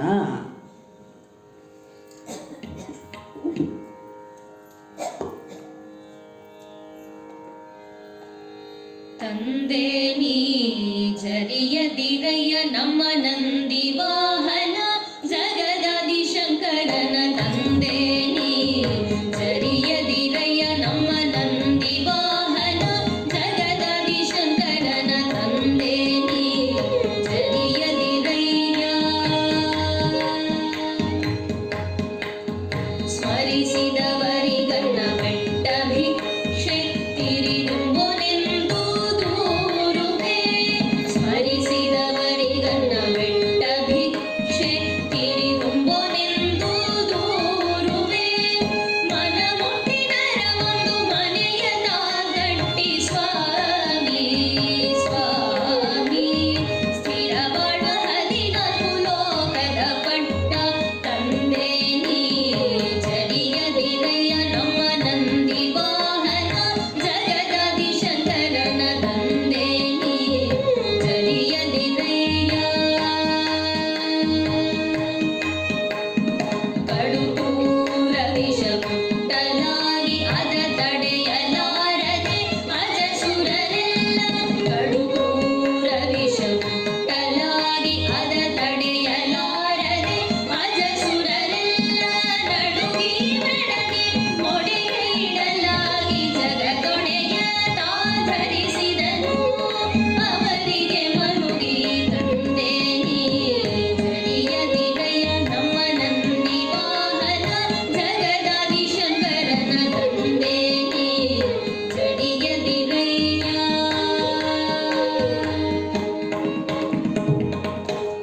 ಈ ಮಾತನ್ನ ಕೇಳಿಯೂ ಕೂಡ ದಕ್ಷ ಒಪ್ಪಲಿಲ್ಲ. ಸದಿ ಕರೆಯದೆ ಬಂದವಳು ನೀನು ನನ್ನ ಮನೆಗೆ. ಬೇಕಿದ್ದರೆ ಇರಬಹುದು, ಇಲ್ಲದಿದ್ದರೆ ಇಲ್ಲಿಂದ ಹೊರಡಬಹುದು. ಇದು ನಿನ್ನ ಇಚ್ಛೆಗೆ ಬಿಟ್ಟಿದ್ದು. ಆದರೆ ನೀನು ಹೇಳುವ ನಿನ್ನ ಪತಿ ಶಿವನಿದ್ದಾನಲ್ಲ, ಅವನಾರು ಅನ್ನುವ ಪ್ರಶ್ನೆಯನ್ನು ಕೇಳಿದ್ದೀಯಲ್ಲ. ನಾನು ಹೇಳುವೆ ಕೇಳು, ಶಿವನೆಂದರೆ ಅವ ಅಮಂಗಳ. ಶಿವನೆಂದರೆ ಕುಲವಿಲ್ಲದ ಕುಲಹೀನ, ಶಿವನೆಂದರೆ ಭೂತದ ಜೊತೆ ಇರುವ ಮತ್ತೊಂದು ಪ್ರೇತ, ಶಿವನೆಂದರೆ ಪಿಶಾಚಿಗಳ ಒಡೆಯನೇ ಹೊರತು ಜಗತ್ತಿನ ಸಂಪರ್ಕವೇ ಇಲ್ಲದ ಒಬ್ಬ ಕುಲಗೇಡಿ ಕುಲಹೀನನಾದಂಥವನು. ಅವನಿಗೆ ಈ ಯಜ್ಞದಲ್ಲಿ ಜಾಗವಿಲ್ಲ. ಸತಿ ಅತ್ಯಂತ ಮೌನಳಾಗಿ ಬಿಟ್ಲು. ಯಾವಾಗ ಸತಿಯನ್ನ ಸತಿಯ ಪತಿಯನ್ನ ನಿಂದಿಸಿದ್ದನೋ ಆಗ ಹೋಗಿ ಉತ್ತರ ದಿಕ್ಕಿನ ಭೂಮಿಯಲ್ಲಿ ಕೂತು ವಸ್ತ್ರವನ್ನು ಹೊತ್ತು ಯೋಗ ಮಾರ್ಗದಲ್ಲಿ ಸ್ಥಿತಳಾಗಿ ಬಿಡ್ತಾಳೆ. ಶಂಕರನನ್ನು ನೆನೆಸಿ ಶರೀರವನ್ನು ದಕ್ಷ ನಿನ್ನಂಥವನ ಮನೆಯಲ್ಲಿ ನಾನು ಹುಟ್ಟಿದ್ದೇನೆ ಅಂದರೆ ಈ ದೇಹವನ್ನು ಧಾರಣೆ ಮಾಡಿರುವುದರಿಂದಲೇ ನಾನು ಅಪವಿತ್ರಳು, ಆದ್ದರಿಂದ ಈ ದೇಹವನ್ನೇ ನಾನು ತ್ಯಜಿಸುತ್ತಿದ್ದೇನೆ ಅಂತ ಹೇಳಿ ಯೋಗಾಗ್ನೆಯಿಂದ ಸುಟ್ಟು ಭಸ್ಮವಾಗಿ ನಿಂತು ಬಿಟ್ಟಳು. ಒಂದು ದೊಡ್ಡ ಭಸ್ಮದ ಗುಡ್ಡೆ ಅಲ್ಲಿ ನಿರ್ಮಾಣವಾಯಿತು. ಇದ್ದ ಯೋಗಿಗಳೆಲ್ಲ ಹಾಹಾಕಾರ ಮಾಡಿ ನಿಂತರು. ನಾರದ ಓಡಿ ಬಂದ ಕೈಲಾಸಕ್ಕೆ. ಘಾತವಾಯಿತು ಪರಮೇಶ್ವರ. ಸತಿ ಹೀಗೆ ಮಾಡಿಕೊಂಡಳು ಅನ್ನುವುದನ್ನು ಕೇಳಿದ ತಕ್ಷಣ ಶಾಂತಮೂರ್ತಿಯಾಗಿದ್ದ ಶಿವ ಬದಲಾದ ಎಡವಿಡದೆ ಬೆಮರಿಡುವ ಮೃಡನ ಮೂರನೆಯ ಅಕ್ಷಿ ಕಿಡಿಗಳನ್ನುಗಳೇ ರೋಷ ಪಾವಕಂ ಪದೆದು ಉಣ್ಮಿ ಕಡೆಗಾಲದ ಅಗ್ನಿಗಿಕ್ಕಿದ ಮುಚ್ಚಳಂ ತೆಗೆದು ಬಿಟ್ಟಂತೆ ಲೋಕವೆಲ್ಲ ಗಡಗಡನೆ ನಡುಗೆ ಶೂಲಿಯ ವದನ ಗುಡುಗುಡಿಸೆ ಪೆಡೆಯುಡಿಗೆ ಶೇಷ ಕಮಠಂ ಕುಸಿಯ ದಿಗ್ದಂತೆ ಬಿಡದೆ ಕೀಳಿಡೆ ಭಯಂಕರವಾದುದು ಶ್ರೀ ಶಿವನ ಮುಖ ಕಮಲ.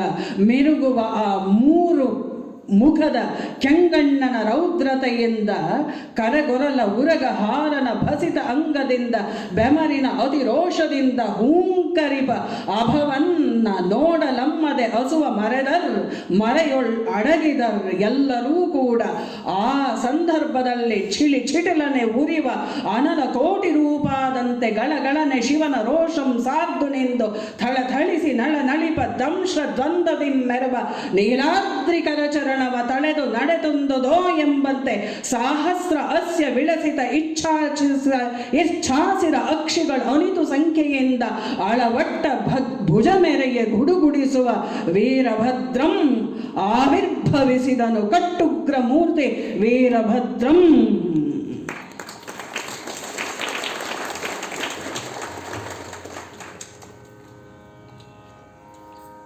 महाशूरभद्रं महावीरभद्रं महाशूरभद्रं महावीरभद्रं भूतनाथाय भद्रं भीमनेत्राय भद्रं महाशूरभद्रं महावीरभद्रं भूतनाथाय भद्रं भीमनेत्राय भद्रं खड्गहस्ताय भद्रं ऊर्ध्वकेशाय भद्रं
ಆಗುವಷ್ಟರಲ್ಲಿ ಜಗಜ್ಜನನಿ ಪೂರ್ವ ವಾಸನಾ ಕ್ರೋಧವೇ ರೂಪಾದುದೋ ಎಂಬವೊಲ್ ವಿಲಾಸದಿಂದ ಭದ್ರಕಾಳಿಯನ್ನ ಸೃಷ್ಟಿ ಮಾಡಿಟ್ಟು ಬಿಟ್ಟಳು. ಭದ್ರಕಾಳಿಯನ್ನ ಸೃಜಿಸಿ ವೀರಭದ್ರನಿಗೆ ಕೊಟ್ಟು ಲೇಸಿನಿಂದ ಈರ್ವರೂ ಹೋಗಿ ಆ ಕಾರ್ಯಕ್ಕೆ ಸಾಕ್ಷಿಯಾಗಿ ಅಂತ ಹೇಳಿ ಭದ್ರಕಾಳಿಯನ್ನ ವೀರಭದ್ರನ ಜೊತೆಯಲ್ಲಿ ಕಳುಹಿಸಿದಳು ಅಂತ ಹೇಳಿ ಲಕ್ಕಣ್ಣ ದಂಡೇಶ ದಾಖಲಿಸ್ತಾನೆ. ಅದನ್ನು ಇಬ್ಬರೂ ಹೊರಟರು. ಹೇಗಿತ್ತು ಆ ಹೊರಟ ರೀತಿ ಅಂತ ಹೇಳಿ ಅಂದರೆ ಜಗತ್ತು ತಲ್ಲಣಗೊಂಡು ಬಿಡ್ತು. ವೀರಭದ್ರನನ್ನ ಜೊತೆಗಿದ್ದ ಭದ್ರಕಾಳಿಯನ್ನ ಕಂಡು ಕಡುಗಲೆ ಮಹಾಪ್ರಳಯ ಕಾಲರುದ್ರಂ ನಡೆವುತ ಎಡವಿದನ್ ಅನಂತರ ತನ್ನ ರೋಮಂಗಳೊಳ್ ಪಡೆದನು ಅತ್ಯಧಿಕ ಕಡೆಗಾಲದ ಅಗ್ನಿ ಜ್ವಾಲೆ ಪರಿವಂತೆ ಪರಿದು ಬರಲ್ ಪೊಡವಿ ನಡುಗಲ್ ಜಲಧಿ ತುಳಕೆ ಕುಲಗಿರಿಗಳು ಒಕ್ಕೊಡೆಗೆ ಮೇಘಸ್ವನದಿ ದೇವ ದುಂದುಬಿಯೊಳ್ ಮೃಡನ ಅಣುಗ ವೀರಭದ್ರಂ ನಡೆದ. ಹಾಗೆ ನಡೆದಾಗ ಹೋಗುವ ಜಾಗದಲ್ಲಿ ಎಲ್ಲ ಕಡೆಗಳಲ್ಲಿ ಕೆಂಡಗಳ ಮಳೆಯ ಕರೆಯುತ ತೋರಗಿರಿಯ ಸರಿಗುಂಡುಗಳ ಸರಿಯ ಸುರಿಬುತ ವಿವಿಧ ಶಸ್ತ್ರಗಳ ಕೊಂಡು ನಾನಾ ದಿಕ್ಕುಗಳನ್ನು ಹೊಕ್ಕಲಿಕ್ಕಿಸುತ್ತ ರೌದ್ರ ರಸದ ಹಿಂಡು ಭೂತಗಳೊಡನೆ ಅಂಬುಜ ಭವಾಂಡವನ್ನ ಗಂಡು ಗೆಲಿಸುತ್ತ ಆರನ್ನು ಲೆಕ್ಕಿಸದೆ ವೀರೇಶ್ವರ ಹೊರಟ. ಅಬ್ಬರಿಸುತ್ತಲ್ ಅವನೀತಳಂಬಿರಿಯೇ ಕೋಲಾಹಲದ ಕೋಪದಿಂದ ಉಬ್ಬಿ ಕೊಬ್ಬಿರದು ಕುಬವು ಎಂದು ಕೂಗಿಟ್ಟನ್ ಒಡನೆ ಅಂಬರವೇ ಕೂಗಿತು ವೀರಭದ್ರನೊಡನೆ. ಹಾಗೆ ವೀರಭದ್ರ ದಕ್ಷನ ಯಾಗಕ್ಕೆ ಹೊರಟ. ದಕ್ಷನಿಗೆ ಈ ಸುದ್ದಿಯು ಮುಟ್ಟಿತು. ಹೊರಟನದೋ ವೀರಭದ್ರ. ಬಂದದ್ದು ಹೇಗೆ? ಚಿಳಿ ಚಿಟಿಲ್ ಘಳಿ ಘಳಿಲ್ ಧಳಧಳಿಲ್ ಭಳಿರ್ ಭಳಿರ್ ಎಂದು ಸೆಳೆವ ಸೇದುವ ಹೊಳೆವ ಹೀಳಿವ ಬಳಿವ ಆರ್ಭಟದಿ ಮುಳಿವ ಕಳವಳಿವ ರೌದ್ರಾಕಾರದಿಂದ ತುಳಿವ ವೀರಭದ್ರ. ಕೋಪೆಗೆ ಇಚ್ಛೆ ಎಂಬುದಿದ್ದರೆ ಅದು ಇದೋ ಈ ಇಚ್ಛೆ. ಅಳಿವೆನ್ ಸುಳಿವೆನ್ ರಿಪುಕುಲದ ಕಂಗಳನ್ ಈಗ ಹೊರಟೆನಿದೋ ಎಂದು ಆ ವೀರಾಧಿ ವೀರಭದ್ರ ಹೊರಟನ್. ಅಹೋ ರುದ್ರ ಅಹಾದೇವ ವೀರಭದ್ರ ಮಹಾದೇವ ವೀರಭದ್ರ ಹೊರಟನ್.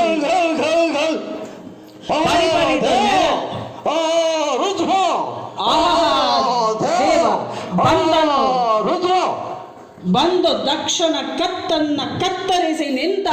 ಅಹೋ ವೀರಭದ್ರ ಶ್ರೀಮದ್ ಪರಮ ಪಾವನ ಚರಿತ ಚಾರಿತರ ಸನ್ಮೋಹನಾಂಗ ಮದನ ಮರ್ಧನ ಮೋಕೋಲಾಹಲ ನಿತ್ಯ ನಿರಂಜನ ನಿಗಮಾಗಮಚರ ಸಚ್ಚಿದಾನಂದ ಪರಿಪೂರ್ಣ ಹೃದಯ ಜಲದ್ವಿಸ್ತಾರ ಮೂಲ ಸ್ತಂಭಾಯಮಾನವಾದಂತಹ ವಯೋಮತನು ಶಿವನ ಆರತಿಯಂತೆ ಪರಶಿವನ ಆರತಿಯಂತೆ ಪಾರ್ವತಿಯ ಆರತಿಯಂತೆ ದಕ್ಷ ಬ್ರಹ್ಮನನ್ನ ಮತವನ್ನ ದಕ್ಷವಾದಿ ಸೈನ್ಯವನ್ನು ಸಂಭರಿಸಿ ಆನಂದ ಭರಿತನಾಗಿ ಯಾವ ರೀತಿಯಾಗಿ ಹೋಗುತ್ತಿದ್ದಾನೆಂದರೆ ಅಹೋ ರುದ್ರ ಅಹೋ ದೇವ ಚಿದ್ಘನ ಚಿತ್ಪ್ರಕಾಶ ಚಿದಾನಂದ ಲಿಂಗವೇ ಎನ್ನ ಹೃದಯ ಕಮಲದ ಪರಂಜ್ಯೋತಿಯೇ ರುದ್ರ ಓಹೋ ದೇವ ಓ ರುದ್ರ ಓ ದೇವ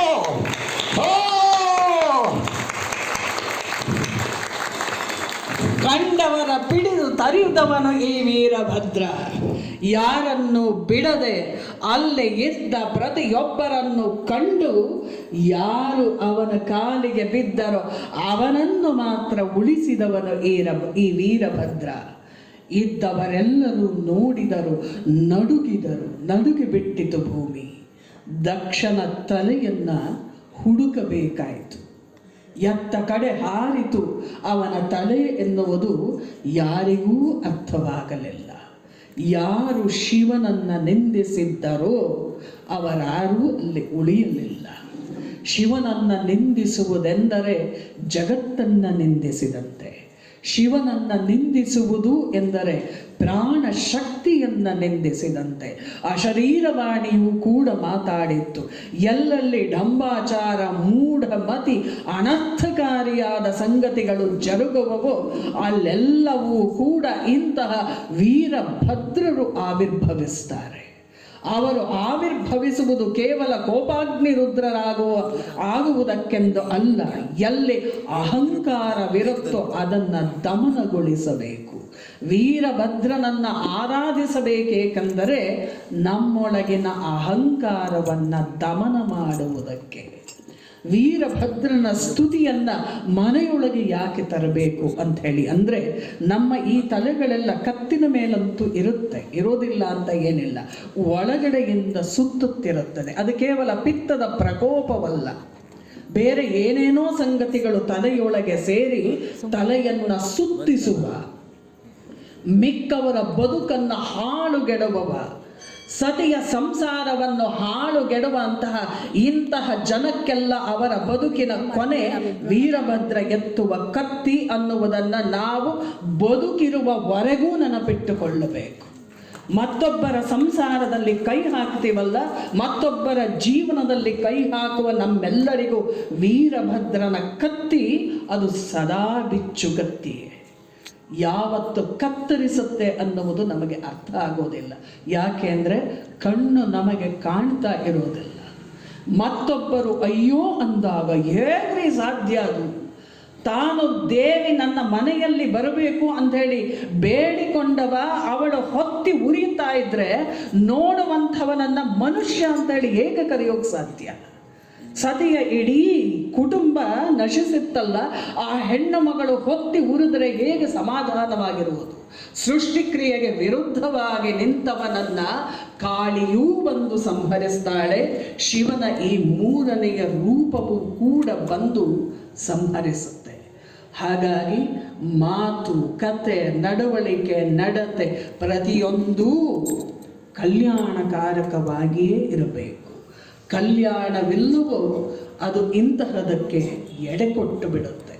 ಹಾಗಾಗಿ ಶಿವಪುರಾಣ ಪದೇ ಪದೇ ನೀಡುವ ಎಚ್ಚರಿಕೆ ಎಂದರೆ ಅಹಂಕಾರವನ್ನು ದಮನ ಮಾಡು, ಅಹಂಕಾರವನ್ನು ಕೆಳಗಿಳಿಸು. ಇಲ್ಲದಿದ್ದಲ್ಲಿ ನಿನ್ನ ಹಿಂದೆ ವೀರಭದ್ರ ನಿಂತಿರುತ್ತಾನೆ. ಅವನ ಕತ್ತಿ ಎತ್ತಿದರೆ ನಮ್ಮ ಕತ್ತುಗಳು ಇರುವುದಿಲ್ಲ.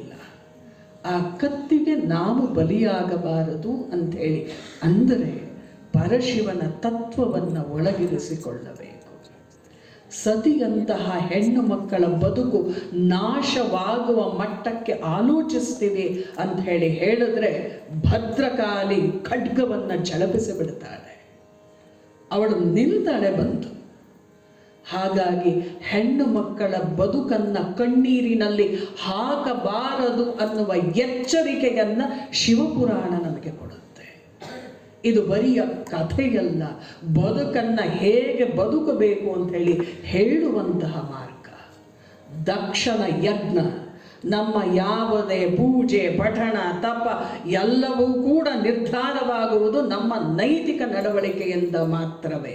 ಅದನ್ನು ಹೊರತುಪಡಿಸಿ ನಾವು ಮಾಡಿರುವ ಪ್ರತಿನಿತ್ಯದ ಯಾಗವೂ ಕೂಡ ನಿಷ್ಪ್ರಯೋಜಕವೇ, ಯಾವ ಪ್ರಯೋಜನವೂ ಬರೋದಲ್ಲ. ಸಹಸ್ರ ಬಾರಿ ಸಹಸ್ರನಾಮವನ್ನು ನಾನು ಹೇಳಿದ್ದೇನೆ ಅಂದರೂ ಕೂಡ ಅದು ನಿರರ್ಥಕವೇ. ಮತ್ತೊಂದು ಜೀವಿಯನ್ನ ಅಯ್ಯೋ ಎನಿಸಿದ ಮೇಲೆ ಯಾವ ಪೂಜೆಯೂ ಫಲ ಕೊಡುವುದಿಲ್ಲ. ಇದು ಶತಸಿದ್ಧ. ಇದನ್ನೇ ಶಿವಪುರಾಣ ನಮಗೆ ತಿಳಿಸುವಂಥದ್ದು. ಗಿರಿಜೆಯ ಕಲ್ಯಾಣವೆಂದರೆ ಅದು ಮನಸ್ಸಿನ ಕಲ್ಯಾಣ, ಮಾನವರ ಕಲ್ಯಾಣ. ಪ್ರೇಮವೆಂದರೆ ಪಕ್ಷಪಾತವಿಲ್ಲದೆ ಪ್ರೀತಿಸುವಂಥದ್ದು. ಆ ಪ್ರೀತಿಯನ್ನು ತಿಳಿಸಿಕೊಡುವ ಕಥೆ ಈ ಗಿರಿಜಾ ಕಲ್ಯಾಣ. ಆ ಗಿರಿಜಾ ಕಲ್ಯಾಣದ ಈ ದಕ್ಷ ಸಂಹಾರವಿದೆಯಲ್ಲ, ಅದು ನಮ್ಮೆಲ್ಲರ ಮನಸ್ಸಿನಲ್ಲಿ ಅಡಗಿರುವ ಈ ಭೂತ ಅಹಂಕಾರವನ್ನು ದಮನಗೊಳಿಸಲಿ. ಅದು ಸದಾ ಸಮೃದ್ಧಿಯನ್ನು, ನಾನು ಅನ್ನುವುದನ್ನು ಬಿಟ್ಟು ಜಗತ್ತು ಸುಖವಾಗಿರಲಿ ಅನ್ನುವುದನ್ನು ಮನಸ್ಸಿನೊಳಗೆ ಮತ್ತೆ ಮತ್ತೆ ತರಲಿ ಅಂತ ಹೇಳಿ ಪ್ರಾರ್ಥಿಸೋಣ. ಆ ಪ್ರಾರ್ಥನೆ ಪರಶಿವನ ಕಲ್ಯಾಣ ಮೂರ್ತಿಯನ್ನು ನಮಗೆ ಸದಾ ಕಾಣಿಸುತ್ತೆ. ಅಂತಹ ಸುಂದರ ಶಿವ ನಮ್ಮೆಲ್ಲರ ಕಣ್ಣಿಗೂ ಕೂಡ ಕಾಣಿಸ್ಲಿ ಅಂತ ಹೇಳ್ತಾ ಇವತ್ತಿನ ಕಥಾಭಾಗಕ್ಕೆ ಒಂದು ವಿರಾಮವಿಡೋಣ. ಆಮೇಲೆ ಒಂದು ಭಜನೆ ಮತ್ತು ಮಂಗಳಾರತಿ ಎರಡೂ ಇರುತ್ತೆ. ಅದಕ್ಕಿಂತ ಮುಂಚೆ ಒಂದೆರಡು ಸೂಚನೆಗಳು ತಮಗೋಸ್ಕರ. ನಮಸ್ಕಾರ. ಜೋರಾಗಿ ಹಾಡಬೇಕು, ಯಾಕಂದರೆ ಇದು ನಮ್ಮ ಮನೆ ಮದುವೆ, ನಮ್ಮ ಮನೆ ಮದುವೆ, ನಮ್ಮ ತಂದೆ ತಾಯಿಗಳ ಮದುವೆ. ಹಾಗಾಗಿ ಅದನ್ನು ಪೂರ್ಣ ಪ್ರಮಾಣದಿಂದ ಒಪ್ಕೊಂಡು ಬಿಡೋಣ. ಆವಾಗ ಒಳಗೋಗುವುದು ತುಂಬ ಸುಲಭ. ಸರ್ವವ್ಯಾಪಿನಿ ಮಹಾಯೋಗಿನಿ,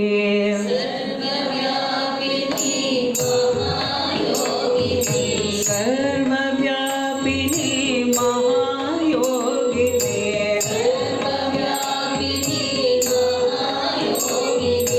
ಶಂಕರ ಪ್ರಿಯ ದುರ್ಗೆ,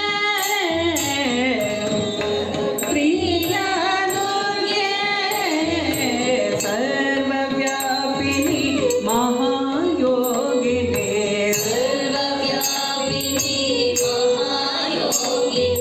ಶಂಕರ ಪ್ರಿಯ ದುರ್ಗೆ, ಶಂಕರ ಸರ್ವವ್ಯಾಪಿನಿ ಮಹಾಯೋಗಿನಿ,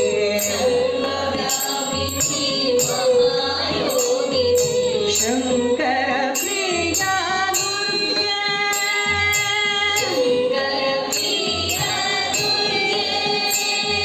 ಜಯ ಜಯ ಕಪಾಲಿನಿ ಜಗದ ವಂದಿನಿ,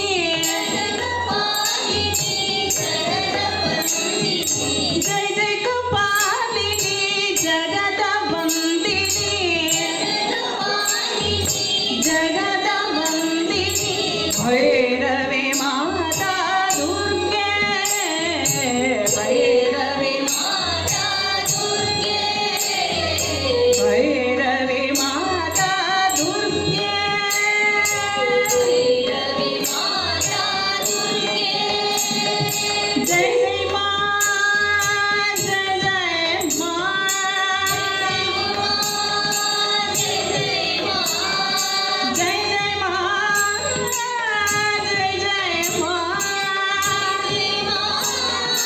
ಜಯ ಜಯ ಮಾ, ಜಯ ಜಯ ಭೈರವಿ ಮಾ, ಜಯ ಜಯ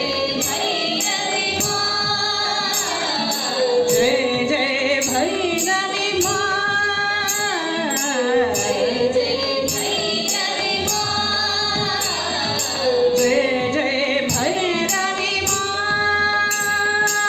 ಜಯ ಜಯ ಭೈರವಿ ಮಾ, ಸರ್ವವ್ಯಾಪಿನಿ ಮಹಾಯೋಗಿನಿ, ಸರ್ವವ್ಯಾಪಿನಿ ಮಹಾಯೋಗಿನಿ, ಶಂಕರ ಪ್ರಿಯ ದುರ್ಗೆ, ಶಂಕರ ಪ್ರಿಯ ದುರ್ಗೆ, ಶಂಕರ ಪ್ರಿಯ ದುರ್ಗೆ,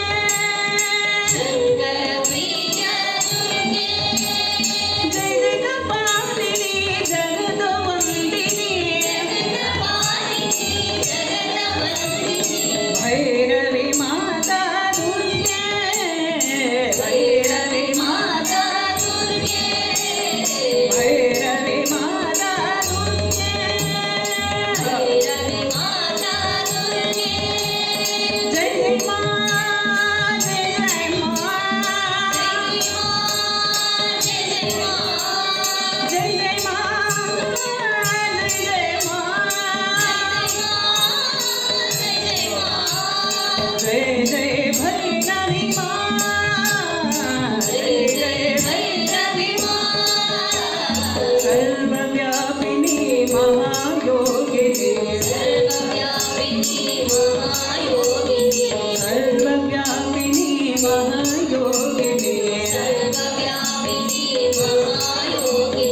ಶಂಕರ ಪ್ರಿಯ ದುರ್ಗೆ, ಶಂಕರ ಪ್ರಿಯ ದುರ್ಗೆ, ಶಂಕರ ಪ್ರಿಯ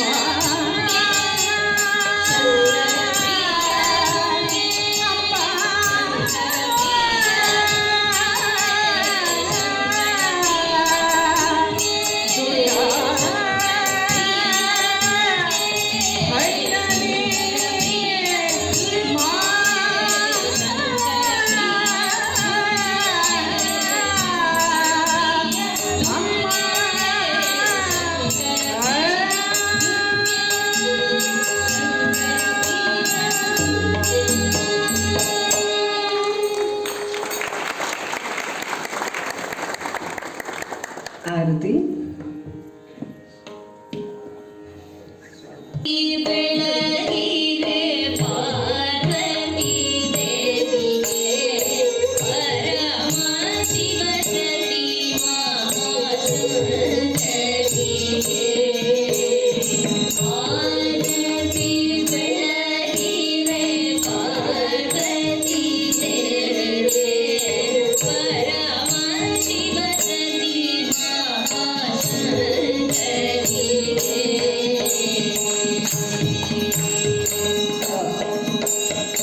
ಶಿವಾಯ.